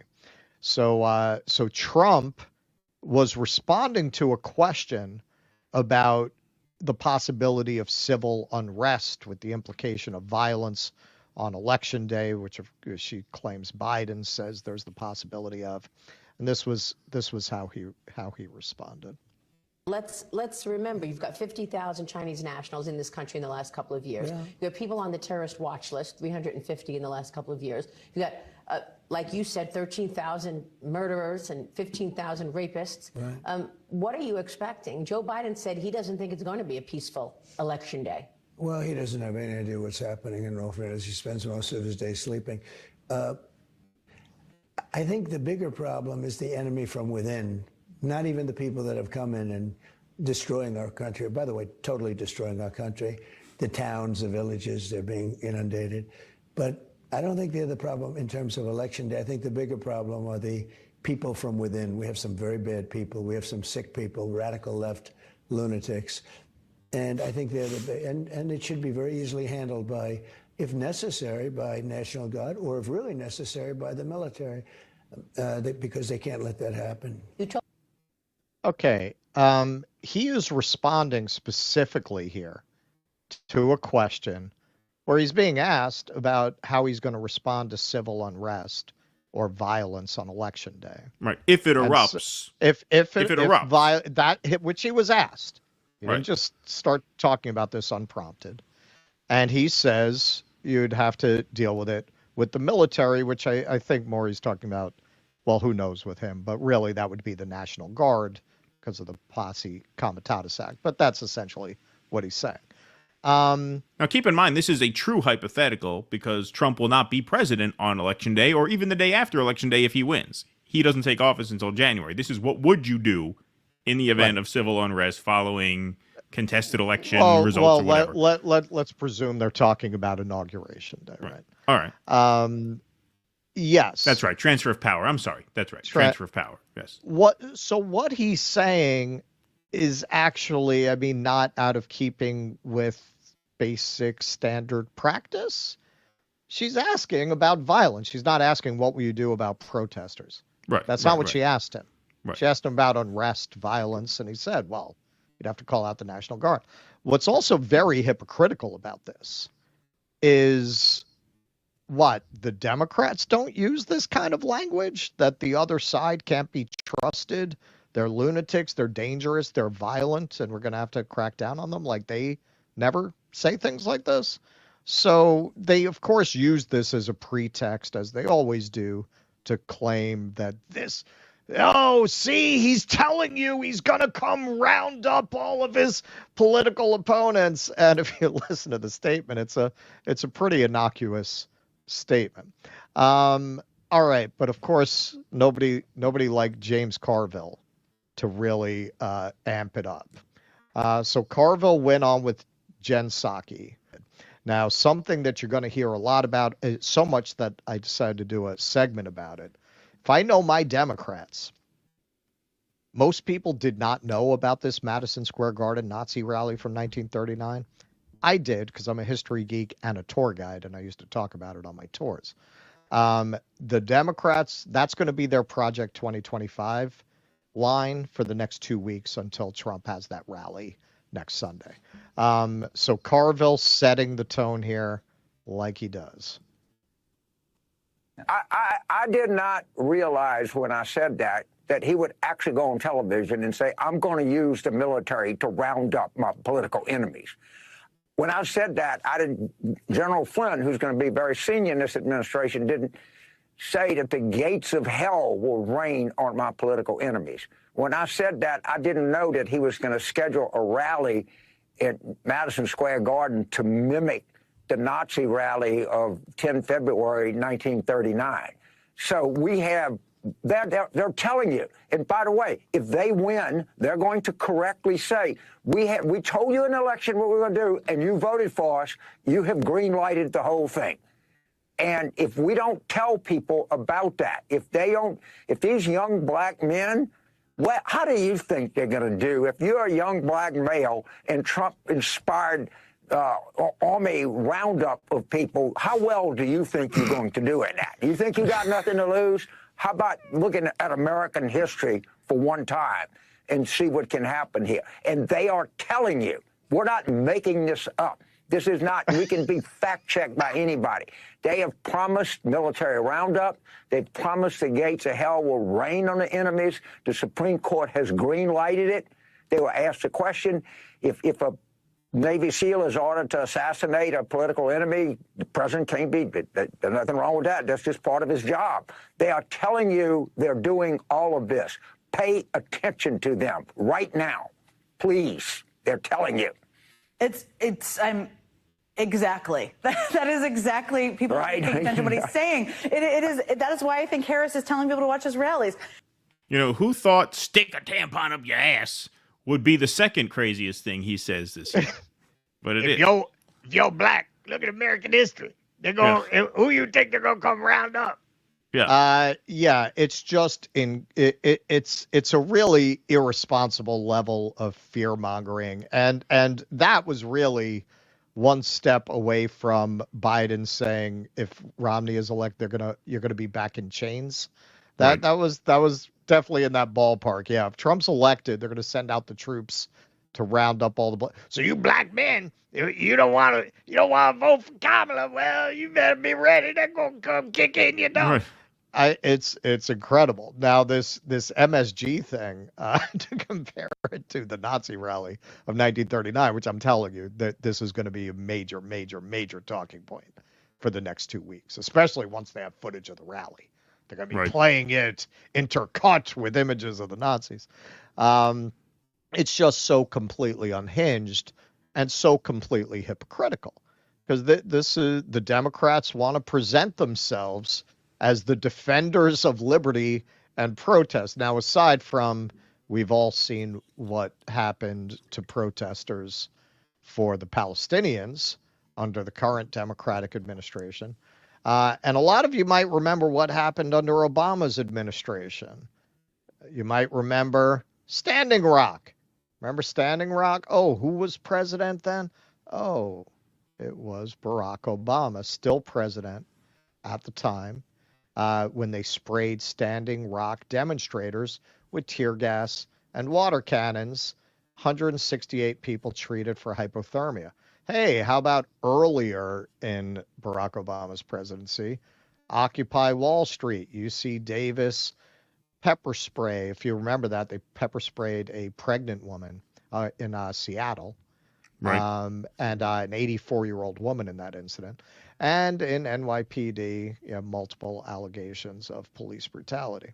And if you recall, Barack Obama did nothing, said nothing. So this idea that the Republicans are uniquely authoritarian, no, they are not. No, they are not. Not especially given what we've just experienced with Gaza. But as you can see here, that did not start with Gaza. There was a long history of the Democrats cracking down on dissent, and in some ways you could argue it's more dangerous when they're in power because it's swept under the rug. Whereas when it happens under Trump, you remember when people were getting picked up in Seattle and put into SUVs, it was a big story. But it happened under the Democrats, you wouldn't have heard about it. Right. So we will get to that afterwards. All right. So this is what they're going to go with. And actually the question she asked Carville that incited his latest deranged stream of consciousness, Garden of Earthly Delights-esque monologue was, she asked him, well, you've said we need to go back from talking about weird to warning people. That was what he was responding to. So and we're seeing that with Kamala too. Kamala shifting to the Hillary line. He's dangerous. He's Bruce Springsteen in his endorsement say he's the most dangerous person to run for president of my lifetime. So they're leaning back into that because it worked so well last time.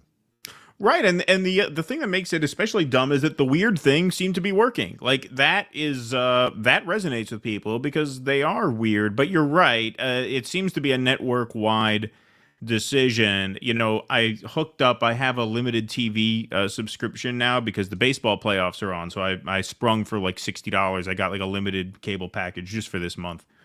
I'll cancel it when it's done because I never watch TV. But while I was doing some work this morning, just to have something on in the background, just some news on in the background, I turned on Morning Joe for like the first time in, I don't know, 2 or 3 years. And apparently Trump had this rally last night somewhere, I think it was Philadelphia, where he did this very strange thing where it's supposed to be a town hall. So he takes like 5 or 6 questions. And then he says, all right, folks, rather than take any more questions, let's just listen to some music. And apparently he spent quite a long time listening to like Oliver Anthony's song, like listening to music and like dancing on the stage, which is a bizarre thing to do. But you would mock the normal response is to just kind of mock that and laugh at that as being kind of that's right weird. In the weird lane. That's right in the weird lane, right in the goofy lane. So they play a little bit of that, expecting, hey, maybe they'll have some fun at his expense, whatever, that's fair game. They cut to Michael Steele, the former RNC chair, and he says, this is the court jester wanting to be king. He's unfit to lead. Like, so dire. Like, the hair on fire, the super... Like, that's what Trump derangement syndrome is... That's it. Right. When you can't laugh at Trump, you can't even enjoy... Even at Trump's expense, you can't laugh at him because he's just so offends you that even when he makes an idiot of himself and most people look at it and kind of laugh and say, that's kind of a weird thing, they will go right to, this is why he's unfit. He's the court jester who wants to be king. He cannot lead the free world. This is what he was talking about there. That's Trump derangement syndrome. What's not Trump derangement syndrome is when he tells Miriam Adelson that when her husband wanted him to, go to bat for Israel, he did, and he got them more than he asked for. That's not Trump derangement syndrome. That's illegitimate criticism. Trump derangement syndrome is this. You should just, the weird thing was Carville's working. whole monologue is a masterclass in That's Trump derangement syndrome. Right, exactly. Like, the weird thing was working. This is not working, but what did they do? Look, Trump has been resilient in the polls lately. He's crept up on them, right? He hasn't surged, but he's overtaken them in a very close race, very, very close. They're panicking. What do they do when they panic? Fear-monger. Fear. The weird thing was working much better. They should have just stuck with that. Well, I think they're just helping him. Right. If they're gonna get on message and do what we said he should be doing from the beginning, not litigating Kamala's race. Immigration, the economy. It seems like they're finally doing that. It seems like they are finally coalescing around a message. And if they're going to do this, they're going to do the Hillary campaign 2.0. Trump is too dangerous to be president. That will not bode well for them. It's over the top. It's over the top. And I think when you go that far over the top, as we saw with Hillary's campaign, you'll lose people. Because now you're going to make people go watch that. Right. And the only people who are going to watch that, nobody knew about this. Right. Until Now you Darryl brought it Cooper's up. going to do a 30-hour podcast about that. We'll get back on the charts. So talking about how unfair the way the Bund was treated, how hard it was for them to negotiate the contract for Madison Square Garden was. People are going to look at that and they're going to say, you're crazy. The only people who are not going to say that, you already have them. You already have them. Those are the people who can watch Jen Psaki and James Carville without losing their lunch. You already have those people. Everybody else hates you already. And you can make legitimate criticisms of Donald Trump. We do it all the time. Those are not the criticisms you're going to make because you're not going to go on the air and call him out for bragging about how quickly he did the bidding of the Adelsons. Right. You're not going to interrogate the legitimate avenues of criticism for Donald Trump. So what are you left with? oh, yeah, he's purposely having a rally at Madison Square Garden to reference an obscure, almost entirely unknown event from 1939 that we're going to try to tie him to. Right. Yeah, exactly. Exactly. All right, we're going to move on. Now take some YouTube super chats and some Rumble Ranch. Janice Anderson, thanks to the $9.99. You can fight slumlords, put your rent into escrow account. When they try to evict, show the judge you're paying, but won't release the escrow until the landlord meets their end of the contract. That's a good idea, Janice. I like that plan. Virtuoso, thanks for the $2. Trump introduces his new makeup color, hash brown. There we go. I like that, Virtuoso. Thank you. Does anyone actually watch Saki, says 118 Debbie. Talk about misinformation. There you go. Brad Gilbert, thanks for the $2, says interviewed David Icke, R.E. the spiritual war we're in. Thank you, Brad. Appreciate that very much. Let's see. I would interview him, but I've got enough reptiles in my life. You know? That's true. I don't want them coming for me. That I've got a true. phobia ever since they aired V when I was a child. Goo81, the USA said they issued warning to Israel if humanitarian crisis is not resolved in 30 days. Explains the AOC virtue signaling and Dems trying to trick voters. Vote Stein where? Yep, we're going to cover that later in the show. Thank you for that. The Russell Brand amulet is just like the Woody Allen sleeper orb, rub to bliss. There you go. Thank you, Eric Cuso. Appreciate that. China Shill, thanks for the donation. Russ is 100% right about how our economic system destroys the social fabric that supports families and replaces it with selfish consumerism. Right. Yes, absolutely. When Thank you very much. everything's about, hey, look at me on this fabulous island. Kids Right. don't really belong in that picture, right? Feral Screen Fire Dancer, healthy at any size is horse shit. I did a sponsored 5-mile walk for the Samaritans on Saturday, and I'm still in agony now. Saying that I'm mega fat. Have lost 3 stone though. For what's 3 stone? Is that an English Isn't that phrase? 60 pounds? 3 stone. I think a stone is 20 pounds. For DMB concert. All right, you've been looking sharp there. Thank you, Feral Screen. Appreciate that very much. Is the Fire Dancer part of your screen name? Is that because you're a Dave fan? I know that's their logo. I finally put 2 and 2 together after all this time. Thank you. China Shill, as soon as the land of any country has all become private property, the landlords, like all other men, love to reap what they never sowed and demand a rent even for its natural produce. Adam Smith. Thank you, China Shill. Appreciate that very much. All right, folks, we're going to do another ad read. This is a good one. This one we're happy to do. Give Send Go is organizing some hurricane relief, which is really great of them. And we use Give Send Go ourselves. So in today's world, standing for what you believe in can come with challenges. That's why so many have turned to Give Send Go, the fundraising platform that stands for freedom and backs those who won't back down. So what makes Give Send Go different? It's not just about the money, it's about community and hope. Unlike other fundraising sites, Give Send Go offers personal support through their unique Hope Team. Every campaign organizer gets a call offering prayer and encouragement from a team that truly cares. Plus, with the Pray button, anyone can offer a message of hope to those in need, making this more than just a fundraising platform, it's a community building movement. So whether you are raising funds for personal needs or rallying people to a cause that matters, Give Send Go gives you the freedom and support you deserve. With over 20 categories, currencies in more than 80 countries, and more funds going directly to you. So if you want a platform that believes in you and your mission, give it a go at GiveSendGo.com. They are a free speech fundraising platform. We use them ourselves. They've been great to us, and so we're happy to be good to them. That's GiveSendGo.com. All righty. In the can. Nailed it. Nailed it. All right, folks. We're going to move right along here. I want to thank Sky News. I want to thank Sky News for giving us an angle to cover a story that we didn't think we were going to be able to cover, at least not on the YouTube side, because the imagery and video is too horrific for this platform. But we're, of course, talking about the UK has announced sanctions against several Iranian senior military figures and organizations following Iran's multiple rocket attack on Israel on 1st October. That's the breaking headline from Sky News, and you would think that the image underneath that is of the Iranian rocket attack on Israel on October 1st, except, wait a minute, that's not what that picture is of. No. Community note, the picture is not of Iran's multiple rocket attacks. It's actually of an Israeli airstrike on a hospital tent camp in Gaza, as shown within the Sky News link, based on a photo from Reuters. So they used... I have no way to prove this, but that was a based intern who did that. You think so? I think that was sabotage. Sabotage? Yeah, because look at that.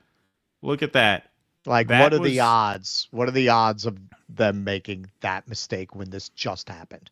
You're not talking this happened 2 years ago and they got it mixed up. This just happened. This is the big story. And who do you think does this? That's like bottom of the totem pole. Like, they probably literally have an intern who has to do the formatting. Maybe Jake works for Sky News and he did it. Maybe. But that's the photo of an airstrike, an Israeli airstrike, that struck a field hospital.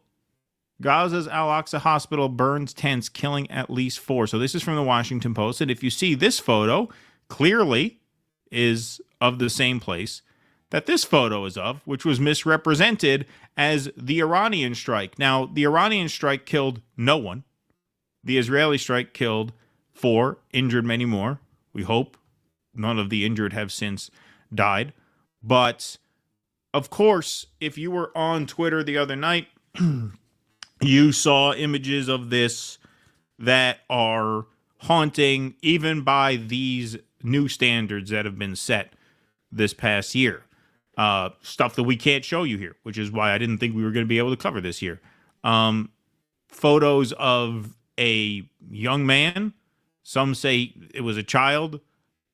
We can't confirm that because it was difficult to tell how old he could have been because this man was engulfed in flame in this field hospital, and you could see very, very clearly his arm hooked up to an IV. Guy laying in bed on an IV in a makeshift field hospital because the actual hospital is no longer able to function as it once was. Yeah. And a missile hits it. You could watch the video on X as well of the missile striking. We're not allowed to show that either here.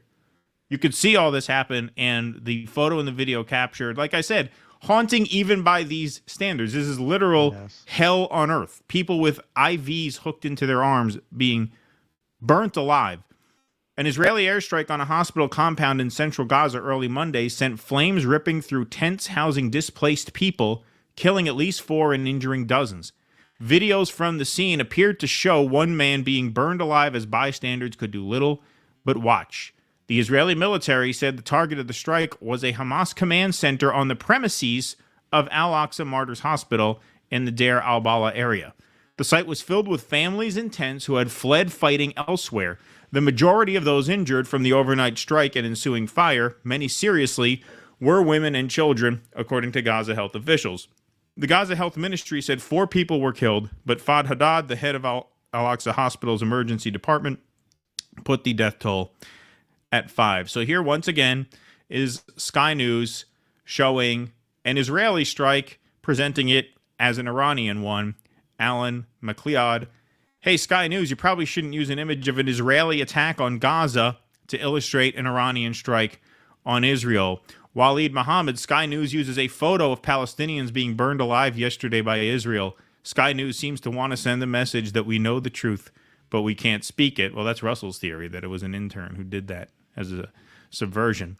John Dickinson, who's a fan of the show, shame on you, Sky News. The images coming out of northern Gaza today are some of the most horrible I've ever seen. I second that. Yes, they are. They deserve full attention around the world as some of the most horrific war crimes in modern times. And the best you can do is misattribute these images to an unrelated matter. Low. Yeah, I reposted the image of the guy with the IV in his arm. Yeah. And I said, and like I said, I can't show you the tweet here on YouTube because it has the image. But I said, imagine looking at this and saying with a straight face, Trump will be worse. Right. Imagine that. How you can't kill people twice. Right. I'm not going to say he'll be better. That would be dishonest as well.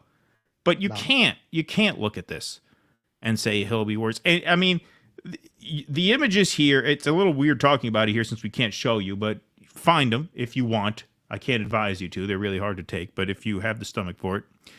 maybe seek them out. I just filed my taxes yesterday because I had the 6-month extension. And man, to hit file and send these scumbags money when this is what they're doing with it, it's a truly evil state we have turned into. Forget about Israel. We know about that. The fact that almost everyone, to a person in your government, supports this, it really, like I said, I'm going to try not to black pill everyone this afternoon, but it really shows this country for what it is. There's no unseeing that. There's no unthinking that, in my opinion. Well, there's such a disconnect between the public and that's what I mean. A state as a state and yes. the state. Yeah. Most people are not for this. The majority of people, even the majority of Republicans at this point, are not for this. It's just there's been a complete breakdown in this democratic experiment. The money ate the state, and now you could choose Coke or you could choose Pepsi. No 7-Up. Right. Yep. That's true. Bonzo Beans, are you John Dickinson? Bonzo Beans just posted, damn, I'm famous in the chat. Are you John Dickinson? Is that your name? I didn't know you were John Dickinson. You're going to get doxxed now. There you go. Yeah, right. We just doxed Bonzo Beans. Exactly. All right. We will move on here. Let's take some more Rumble rants. My real name. I'm offended by something you said last week that Miriam Adelson was Trump's side chick. She's obviously his main hoe. Thank you, my real name. Appreciate that. Here we go. The landlord leaves the worker with smallest share with which the tenant can content himself without being a loser, and the landlord seldom means to leave him any more. Adam Smith. There you go. Trying to show quoting the history today. Cool Blue says, someone please check Carville's medication. Thank you, Cool Blue. Appreciate that. Let's see. What do we got over here? We will copy some more of those in just a moment. Kuznetsky Bassane, thanks for the $4.99. Appreciate that very much. Gavin Hillick says the Jew got beaten up because of bad logistics. Thank you, Gavin Hillick. Appreciate that. Glad a lot of you guys remember that chapter of the show so well. Yes, makes me proud. Mark Pugliese, thanks for the $5. Russ, do you remember the movie Pressure Point with Bobby Darin? The 39 Nazi rally was clipped into the film. I did not know that. I did not know that. I've never seen that. That's interesting. Yeah, that might be... Hey, that might be a good film club thing if that's what's going on. That might be a good pick. Not now, but maybe down the road. We'll have to take a look at that. Yeah, so tentatively, so what do we want to say? We'll figure this out on the air live. Friday or Saturday night, because the following week I got my tour. So the movie, if we're going to do one before the election, we kind of got to do it this weekend.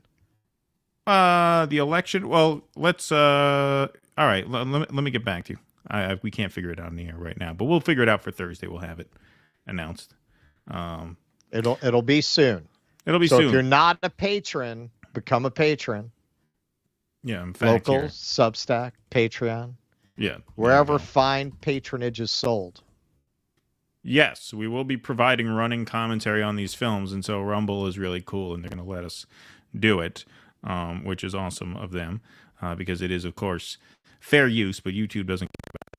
So we'll do it where they do care about that. But yes, if you want to join our patron community, our cool kid community, you can do so by going to patreon.com/dudissidents, dudissidents.substack.com, or you can join our locals. We're really pushing the locals since that is attached to Rumble as a free speech platform, and locals, you can actually access a live stream through locals as well. But perks of signing up for as little as $5 a month include your name up in lights here on the show screen. You also get call-in access to our post-show Q&As, which are every Sunday night over on Rumble. You also get exclusive supporter streams, access to our pre-recorded interviews, live stream access to the pre-recorded interviews, which is going to start towards the end of the month as well. And obviously, you get live stream access to certain special events as they happen a few times throughout the year. You will get live stream access to Russell's walking tour, which we have 10 tickets left, by the way, dudissidents.com/tour. Friday the 25th. Yep. My walking tour where I will take you to all the places that you've scared your relatives ranting about. The Triangle Shirtwaist Factory fire location, an MK Ultra safe house, the site of a Weather Underground bombing. It's a good time. It's a good time. time. Good time will be had by all. So if you're in the New York area, dudissidents.com/tour. 10 tickets left for Friday night. Saturday night is, in fact, sold out. If you're not in the New York area and you want to watch the live stream, become a member. If you're watching on Rumble right now, click that join button right underneath the video screen. Everybody else, it's dudissidents.locals.com, or you can join, like I said, our Substack, dudissidents.substack.com, or our Patreon, patreon.com/dudissidents. Perks are the same across all platforms. You guys are the backbone of the show. You also got, if you were a patron, live stream access to our live show in New York City, which we did in June. We're having our Dissident Theater and Arts Festival next spring, which patrons and paid members will have live stream access to. So we're trying to make it worth your while because the best way to censor-proof this operation and keep us afloat is to become a member for as little as $5 a month. Thank you guys very, very much for your support. Thank you all very much for watching. 1,300 on YouTube, 1,200 on Rumble. A nice evenly split audience today between the two rooms. That's cool to see. Penny Arcos, thanks for the donation. Uhuru character letters for sentencing judge are due today. Guidelines and sample letters are at handsoffuhuru.org/letters. Thank you for that announcement. We will cover that on Thursday for sure. I thought they were going to appeal the verdict, though. Don't they get to do that before sentencing? Or do they just appeal? Can they appeal it after? I'm not sure how that works. But thank you for that. Appreciate that very much. So that's where the soup Nazi came from. Daryl Guy is smart. Yes, that's right. Yeah, some hidden history there on Seinfeld. Absolutely. Alrighty, folks. Moving right along here. There was a great protest action in New York City yesterday. So this was tweeted out October 14th, happening now from Talia Jane. Gaza burns, Wall Street booms, arms embargo now. An estimated 500 members of Jewish Voice for Peace New York have rushed the New York Stock Exchange, chaining themselves to entrances and an exterior fence. Security tried and failed to impede the masses. Here's this video. Here's some great footage of the protest action.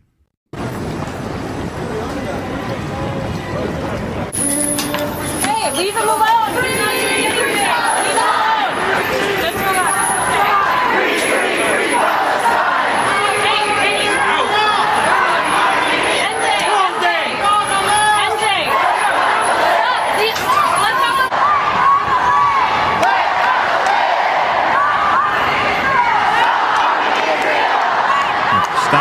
Stop arming Israel, let Gaza live. Let Gaza live!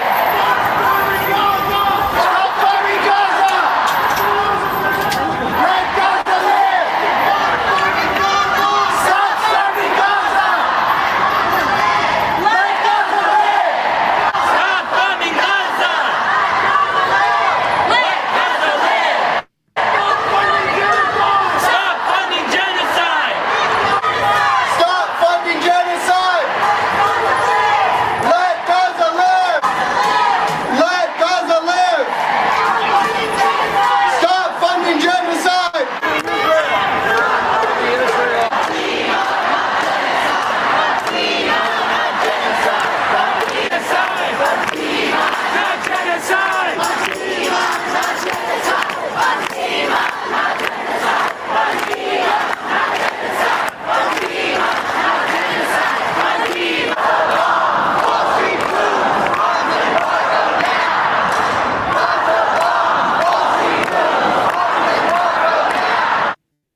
There you have it. Great event, very large turnout. 200 plus Jewish-led protesters arrested at New York Stock Exchange. Anti-Semites. Yeah, right, exactly, yes. 200 plus Jewish-led protesters arrested at the New York Stock Exchange say stop arming Israel. This is an article in Common Dreams by Jessica Corbett. As the Israeli assault of the Gaza Strip and Lebanon continued on Monday, over 200 Jewish-led protesters, including descendants of Holocaust survivors, were arrested at the New York Stock Exchange while demanding that the United States stop arming Israel and profiting from genocide. Jewish Voice for Peace, which has led several anti-genocide protests across the country over the past year of war, said that hundreds of people joined the action in New York City.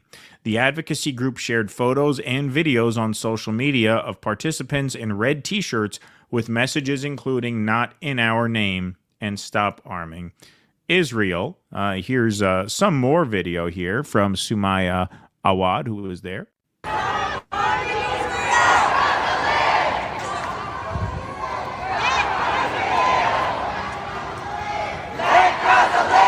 So it gives you sort of a wide view of the fence.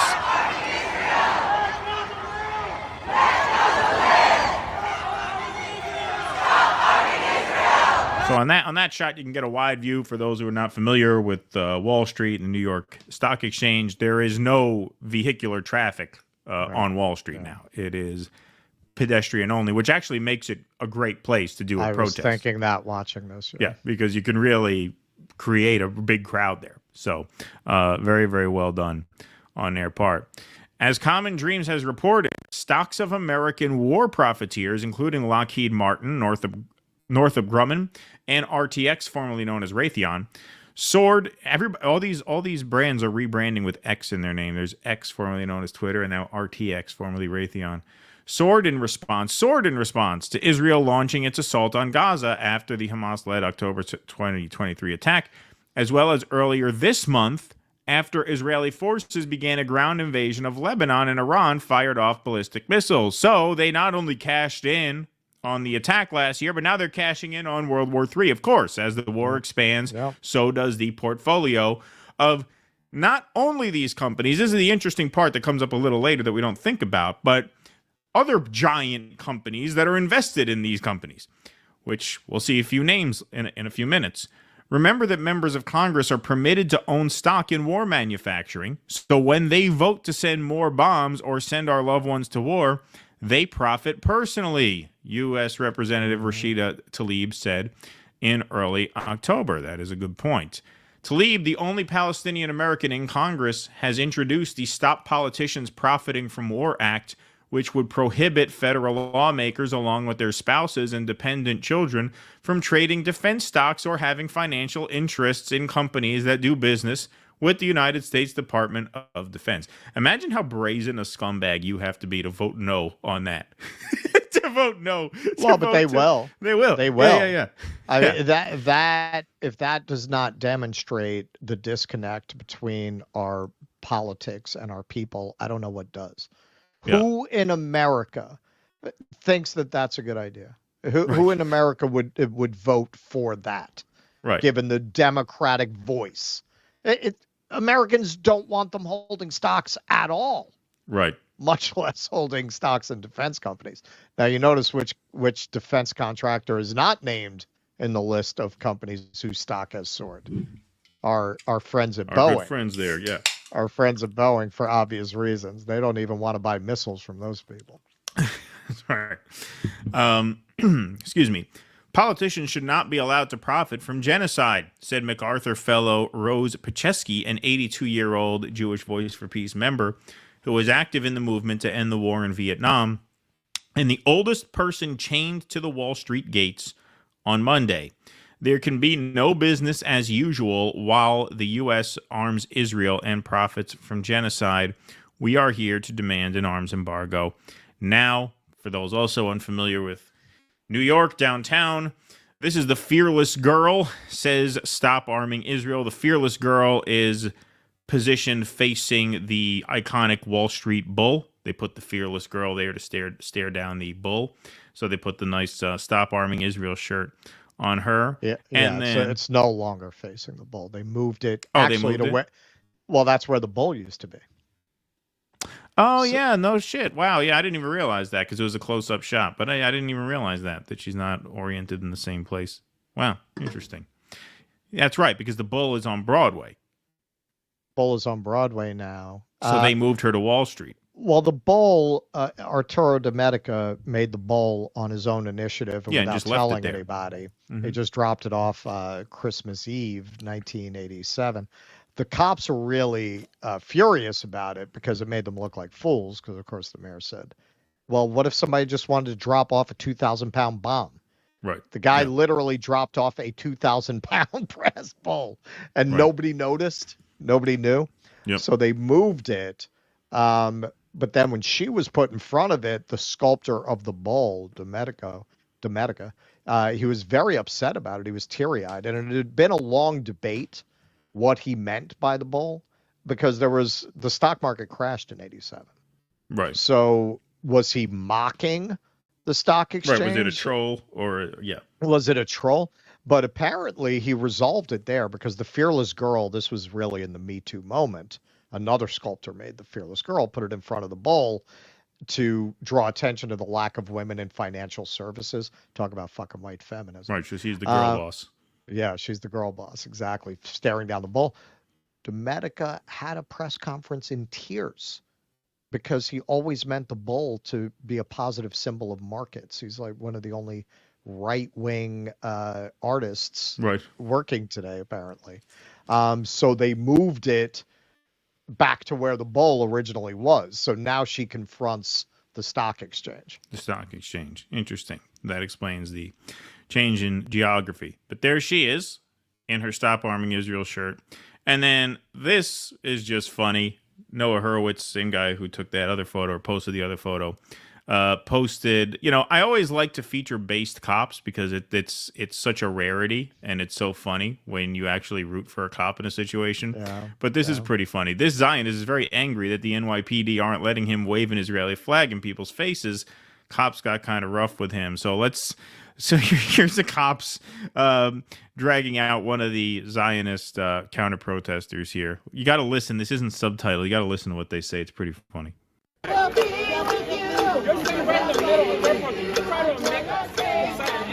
You're trying to incite an incident, right? That's not the funny part.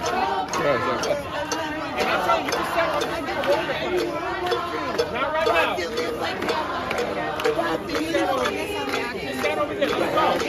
Keep going. He told you, hang on. Go walk down the block. Walk down the fucking block. Go down there. Walk down the block. Go get some more down there. He says, I live. So they're dragging him this way. He's pointing down the block. He says, I live over there. He says, I don't give a shit where you live. Down there.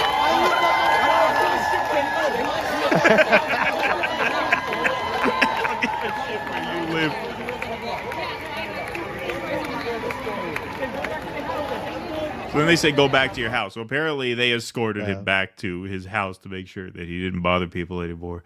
But I live over there. I don't give a shit where you live. So what? He literally lives on that block? Because otherwise you could just go around on Broadway. You could just go around, but I guess, I mean, the thing is, now on Wall Street, post 9/11, a lot of those office buildings became vacant. Right. Because they all moved up to Midtown. You actually have people living now over there. You can live on Wall Street, because a lot of those old office buildings after 9/11 cleared out. The offices moved to Midtown. And then once those streets became passable again, the companies didn't move back. They were already resituated, so they became residential. So now you actually have people living on Wall Street. Still not a lot, though. It is the only part of town, because it was really designed and conceived purely as the financial district. Yeah, it's commerce, with very little residential housing. To this day, it's the only part of town that's empty if you go there on a weeknight. Yeah, it's empty. It's still There's pretty literally nobody there. Yeah. But great action there by Jewish Voice for Peace. 200 arrests out of the about 500 people. So they did not disperse as ordered, which is good. That's good to see that kind of civil disobedience. And where was the what happened there? Then am I missing a tweet from there? Hold on. I have to pull that up because it's an important part of the story. That happens every once in a while. We got like a phantom slide. Oh yeah, right. Yeah. I don't know why that happens. Yeah, I don't know. Every once in a while we have one just kind of disappear. That got us this time. But this I thought was a really important component of this, which was a tweet that was embedded in the article. And here, I'll screen share it now. Okay, let me grab this here. Okay, this was a tweet by as Jewish Voice for Peace Live shuts down the New York Stock Exchange to demand the U.S. stop arming Israel. I thought it'd be a good time to repost this map of the top shareholders, BlackRock, Vanguard, State Street, Fidelity, of major U.S. weapons companies. So there you could see the web of influence. So when we think of the military-industrial complex, we very often think of the top row there, which are the weapons dealers. Right. But we don't often think of the fact that, hey, those companies have investors. Not all of those investors are individuals. Some of those investors are companies themselves. So you see Vanguard, State Street, BlackRock, Capital Group. Look at them all invested in those companies. So that's how you really can get a good sense of just how deep the rot runs. It's not just Raytheon and Lockheed Martin getting rich off of war. It's BlackRock, State Street, Vanguard, because they're all invested in those arms companies. Right. And so are people with their retirement accounts. That's right. That's right. So I thought that was important to feature there as well. That's who's running the country. Exactly. That's who's running the country. The people that you vote for, you're basically voting for the CEO that is going to work for that board of directors. That's what you're voting for. Right. Yep. Well said. Well said. Indeed. All right, folks. We're going to do one more ad break on the program today, and then one more segment. Time to move some coffee. We haven't moved any coffee in a while, but we want to tell you about 1775 Coffee. Have you heard of the recent advertising scandal? I'll break it down. So the CEO of Rumble, Chris Pavlovsky, recently released an email from Inspire Brands and Dunkin' Donuts. The email explicitly states the right-wing culture of Rumble is too polarizing. In other words, Dunkin' Donuts has a problem with the culture of Rumble and wants nothing to do with it.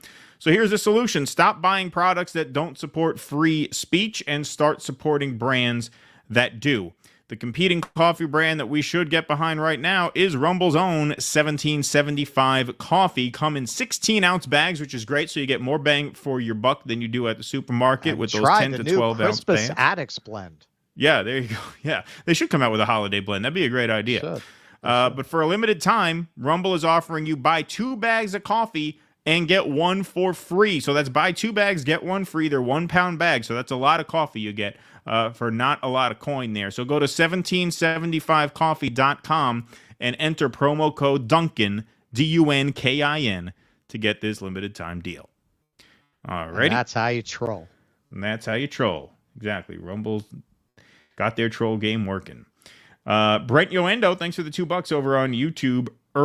Should I be scared? Should you be scared of what, Brent Yoendo? I don't understand the question. Adam T, thanks for... Be very afraid. There you go, yeah. Adam T, thanks for the $10. Appreciate that very much. And the super sticker. All right, what else we got here? Russ is my real name. There was a similar rally in 1938, Buenos Aires. Give it a search. Wow. Lots of parallels with this one in the U.S. I've been to concerts in both venues. There you go. Thanks, my real name. Violent Fembot says Trump has the depth of a thimble, and MSM trying to make a supervillain of him is absurd. He just likes money and attention. Kamala is the same, just with less charisma. These people are ciphers. Thank you very much. Yeah, like Trump was like, hey, you ever hear about that rally in 1939? Yeah. Let's do it again. Let's do that again. A week before Election Day.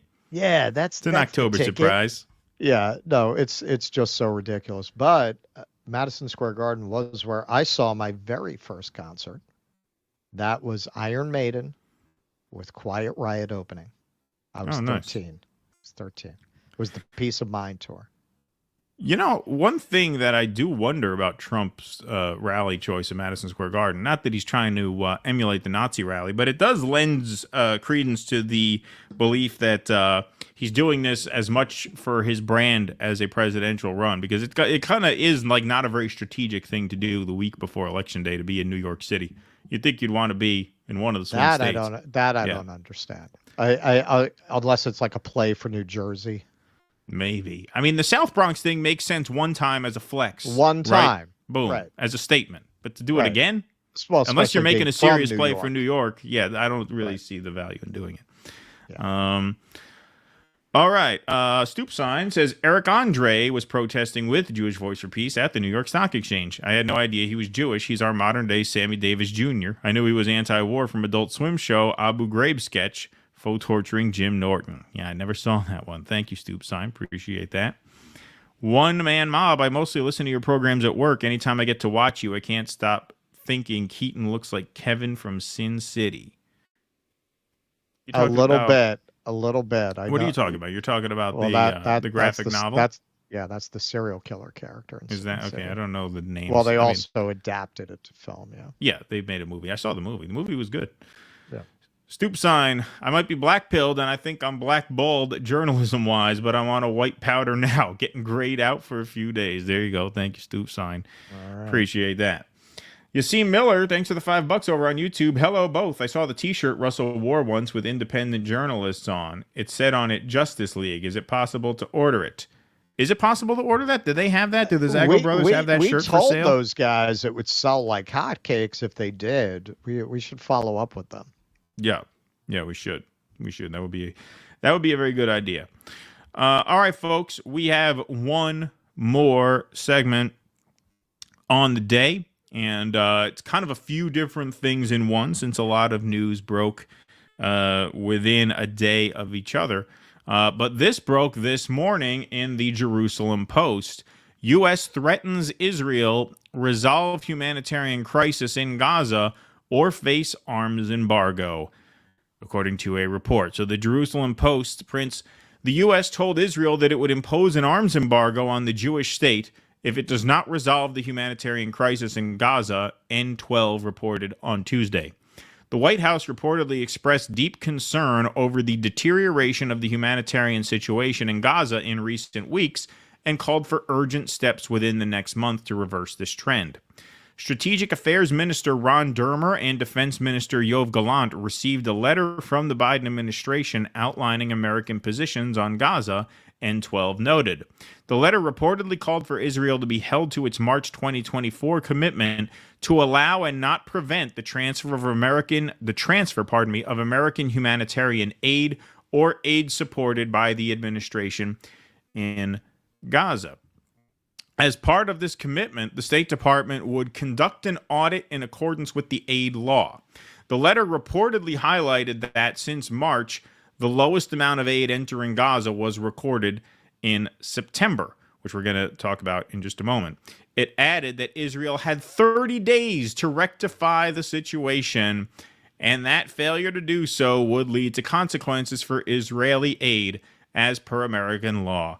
Really interesting that in mid-October, they conditioned arms with a 30-day deadline to get their shit in order. So by the time Israel is held to account, wink, wink, it will be November 14th, which just happens to be about a week after Election Day. Interesting. Well, also, they want to be able to run on, well, see, that's going to be off the table if Trump wins. Yeah. He's not going to condition aid. We're going to give you that arms embargo in 30 days if they don't let more aid in. Of course, we know what's going to happen. He's trying to give the lesser of two evils people a fig leaf. Right. Well, no, it's not the same because they're ready to do an arms embargo. Right. And if Trump gets elected, there won't be an arms embargo. You said you wanted an arms embargo. They're going to do it. Why Which, of 30 course, days? They're never going to do it. Right, of course. Because why? First of all, why else would you give 30 days?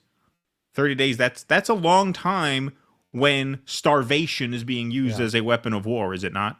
We hear you're deliberately denying the entrance of food into northern Gaza. If you don't straighten this out in a month, there's going to be hell to pay.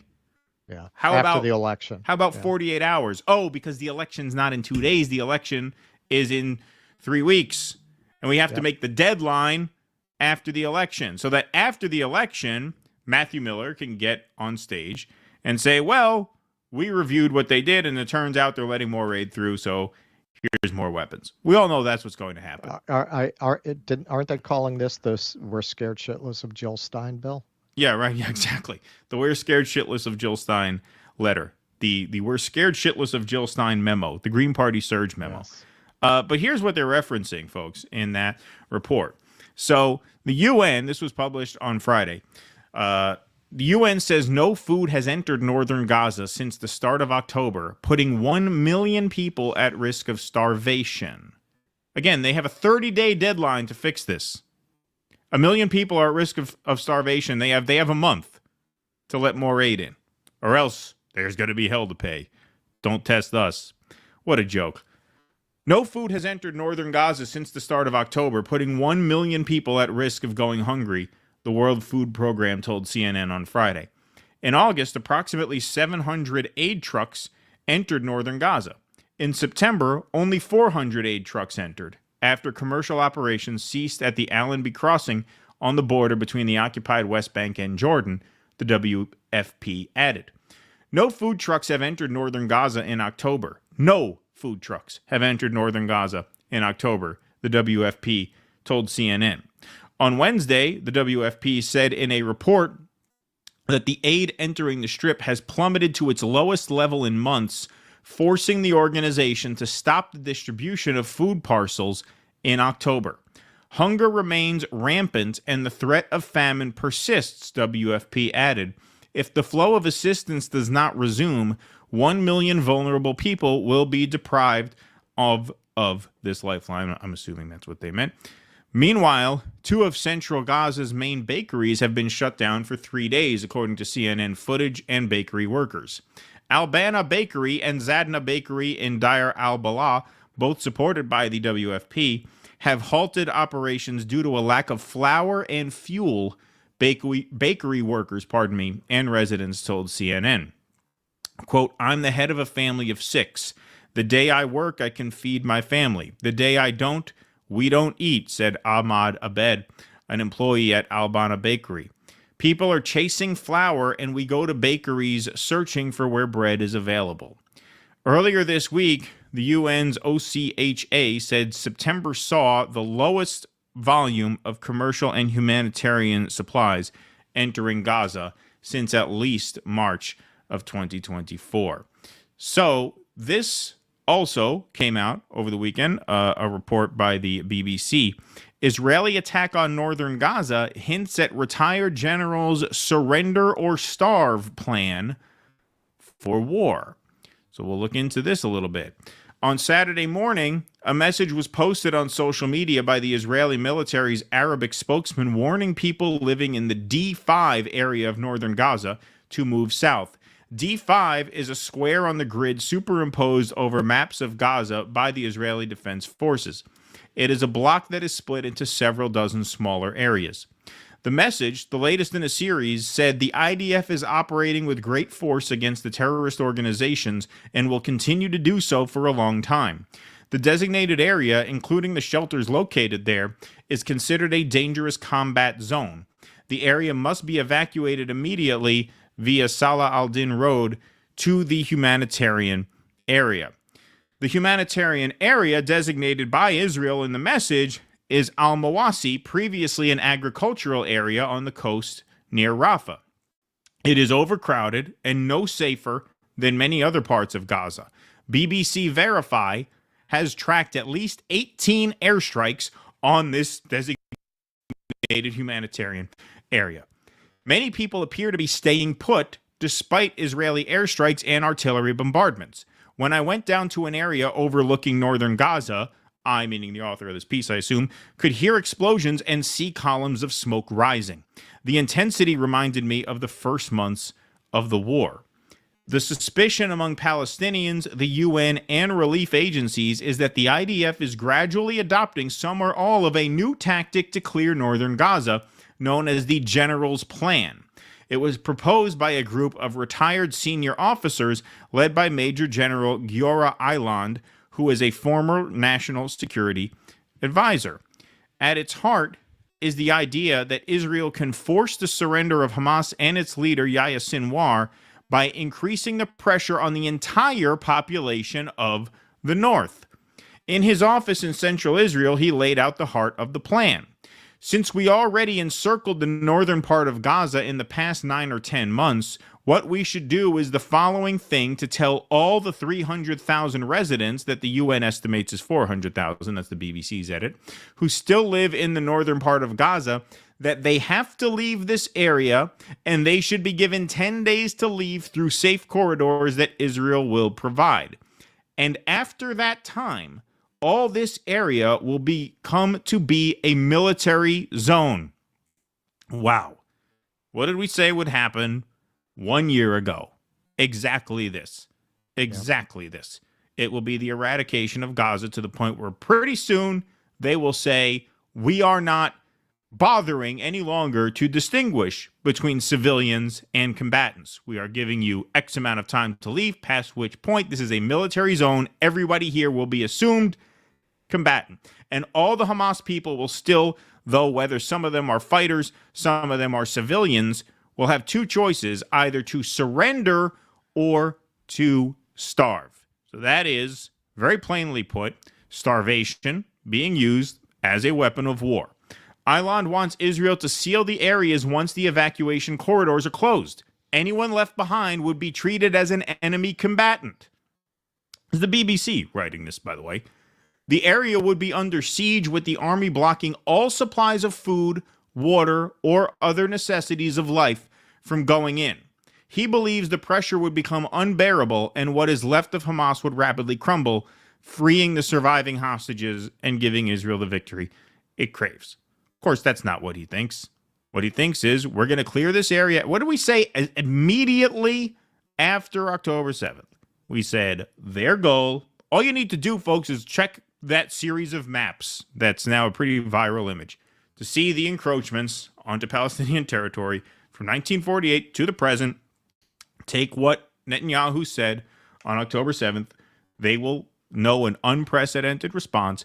What that means is that eventually all of Gaza will be declared a militarized zone, and their plan will be to either clear everyone out or kill them. And that seems to be now taking shape in the north. There are Israeli soldiers wearing patches on their uniforms of Greater Israel, where Israel is from the river to the sea. Yep. Of course, their concept of that is with no Palestinians. This, I'm really thinking, and I say this as a Jewish person, well aware of the Holocaust. I'm trying to think of a greater example in history of a people so convinced of their superiority, of their chosenness. We just saw Michael Rappaport go off about Jews being the chosen people. When you combine that kind of an essentially religious belief, and that kind of belief doesn't have to be tied to a religion. It can be nationalism. In this case, it's both, where you've combined that inherently religious concept, which very much like what Pape says about most Israelis being secular, but they all believe God promised them Palestine. It's the same thing. That a lot of Jews who are secular believe Jews are the chosen people. So you've got these just extreme Zionists who have completely distorted the religion for their own purposes. And when you combine that with this origin story that Israel really has of the Holocaust being the reason they need this country, and the way they've projected onto the Palestinian people the sins of the Nazis that they had absolutely nothing to do with. When you combine all of that together, it is a recipe for monsters. That is what we're seeing, because they can justify anything to themselves. Right. God promised them the land. They are the chosen people. And these people are the Nazis who killed 6 million of us in spirit, if not in literal reality. You put all that together, what can you not do to them? What's not justified? Yep. I second that. And like I said, now you have a situation where it's October 15th. No food aid has gotten in since October 1st. They're now talking about implementing the surrender or starve plan. Sounds like 30 days, maybe a little bit liberal of a deadline to give them. Hey, if you don't straighten this out within 30 days, political. It's political. It's still right after the election. It is just to give the pseudo-progressive Tim Walz free lunch people something to hang their hat on. Right. They can talk about this for the next 3 weeks. Now they could say, no, they're going to pass an embargo, but you have to elect her, because if Trump gets elected, He's not going to do the embargo. It gave them, they had really nothing. Yeah. They had really nothing. I mean, Cenk Uygur, I keep saying this was maybe the most honest thing he ever said. He conceded it's about the school lunch. He conceded that. He said, I have no illusion they're going to have any different policy. This gives them the opportunity to say, but of course they have another policy. Right. Right. And whether this arms embargo ever goes into effect, which I assure you it will not, Israel has gotten a little something to hold them over because we just deployed THAAD anti-missile system to Israel after Iranian attack. So we just sent them. More weapon systems. The U.S. says it will deploy a high-altitude anti-missile system and a military crew to Israel to help bolster that country's air defenses after a missile attack from Iran earlier this month. A Pentagon statement said President Joe Biden had ordered the Terminal High-Altitude Area Defense Battery and its crew to be sent to defend Israel. Iran launched almost 200 ballistic missiles towards Israel on the 1st of October.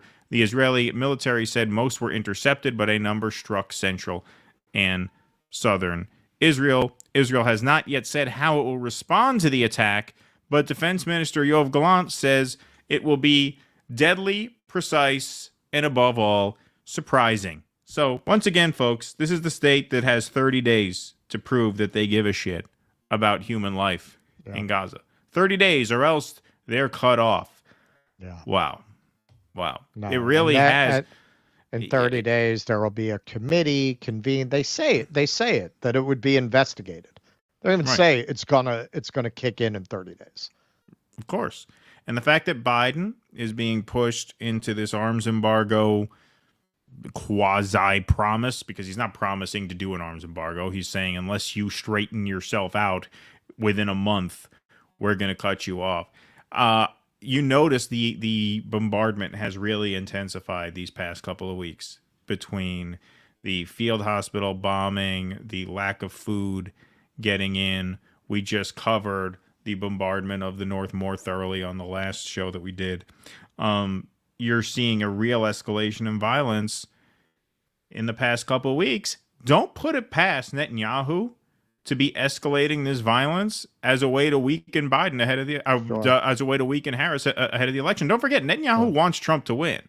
This is the kind of paradox, because we, as well as Shama Sawant, feel very strongly you cannot reward genocide with a vote. That means you have to make it your intention to tank the Democrats in Michigan, to make them pay, right? To very, very firmly establish that genocide will not be rewarded. You can't build a movement that is soft on genocide. No political movement soft on genocide is worth building. So you have to punish the Democrats. On the other hand, don't be confused. Netanyahu wants Donald Trump to win, and it would not surprise me at all if he is escalating violence to create more political problems for the Democratic Party. I think that's totally possible. But do we know that? No. But we've seen a dramatic escalation on top of the horror show that's been happening. But a dramatic escalation these past couple of weeks. Don't put it past them to do that for purely Machiavellian purposes. Sure. Well, you're talking about somebody who sabotaged every peace effort because he doesn't want to go on trial. Exactly. I mean, that's who you're dealing with here. You're dealing with someone who will take every edge they can get, who feels desperate of his own kind, right? In his own way. He has his own self-interest. Ideologically, everything that Israel does should be understood through the lens that their intention is to create greater Israel. They believe they should have done it from the beginning, and they're going to do it now. And in 100 years, they can have a Palestinian dance at their concerts and do some kind of land acknowledgement. Right. Yeah, exactly. Like that scene in the White Lotus where did you watch that show? I watched like the first couple episodes, but then the first one is in Hawaii, where they bring the natives out to do a dance to entertain all the rich white tourists who are, getting drunk on land that really belonged to these people. No, hey, not that we're any better. We do our own empty gestures, obviously. Yeah. But when I went to Australia, that was really striking to me. We went to a classical concert outdoors, and they had an Aborigine do a traditional ritual. Right. Yeah. Yep. That's the way it goes. All right. The People Infinite I think I could advertise my shitty YouTube channel using the sponsor option. Yeah, of course. Not a well-oiled machine yet, but hopefully I'll get that consistency soon. Y'all are the best. Absolutely. Yeah, we did get some inquiries. We will respond to some. DoDissidents.com/sponsors. So if you have a project that you'd like to promote on the show, please do go to that link and fill out the contact form, and we will be in touch with you. Thank you, People Infinite. Appreciate that. Furl Screen Fire Dancer, hoping for a book club as well as the film watching for the patrons. Yes, the Fire Dancer is for DMB. Furl Screen for Tragically Hip. Did I mention I'm in excruciating pain? No, you did not. I hope you feel better. Furl's Queen also says, tried to phone in on Sunday, but dozed off as it was in 3 a.m. wake up, thinking I was dreaming that someone was trying to get Russell to change his name to the N-word. We'll try harder next week. Well, that was not a dream. That was a real call. That was a real yes. call, yes. I was unpersuaded. Unpersuaded. Right. Well, the guy who tried to do that was his first name was Russell, too. That's why maybe you were half asleep thinking he was trying to get Russell to do it. No, there was a black man who he talks about who tried to change his name, and he wasn't allowed to for censorship reasons, which I don't think is right. I think you should be allowed to call yourself whatever you want.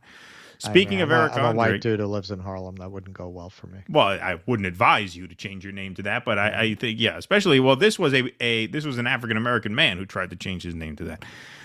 Speaking of Eric Andre, YouTube search his interview on Pete Holmes' show.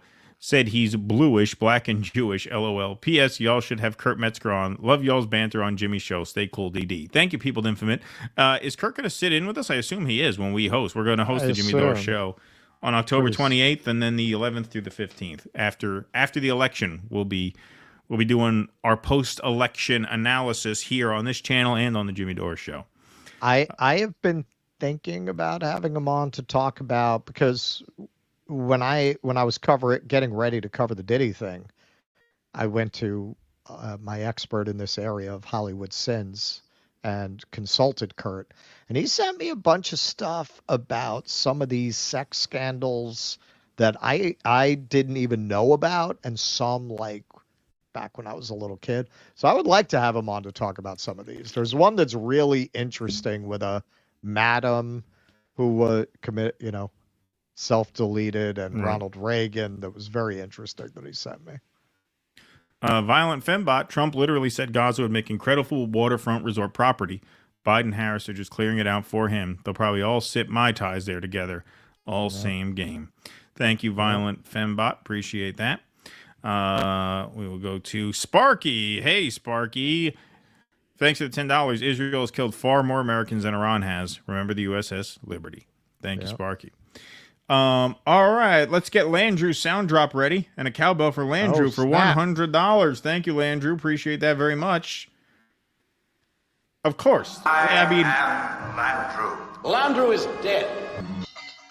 So, Landrew, you know we love you, and we know you appreciate your donations, but what kind of question is this? Election watch party? Of course we're having an election watch party. What do you think? We're not going to have an election watch party? Of course. No, we're taking that night off.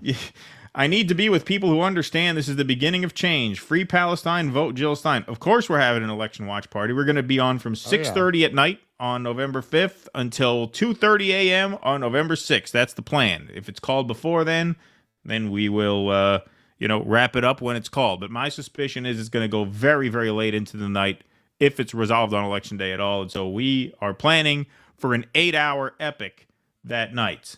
Bring the pizza, bring the beer, bring the coffee, whatever you need. But be here. Don't be anywhere else. Don't be anywhere else on November 5th.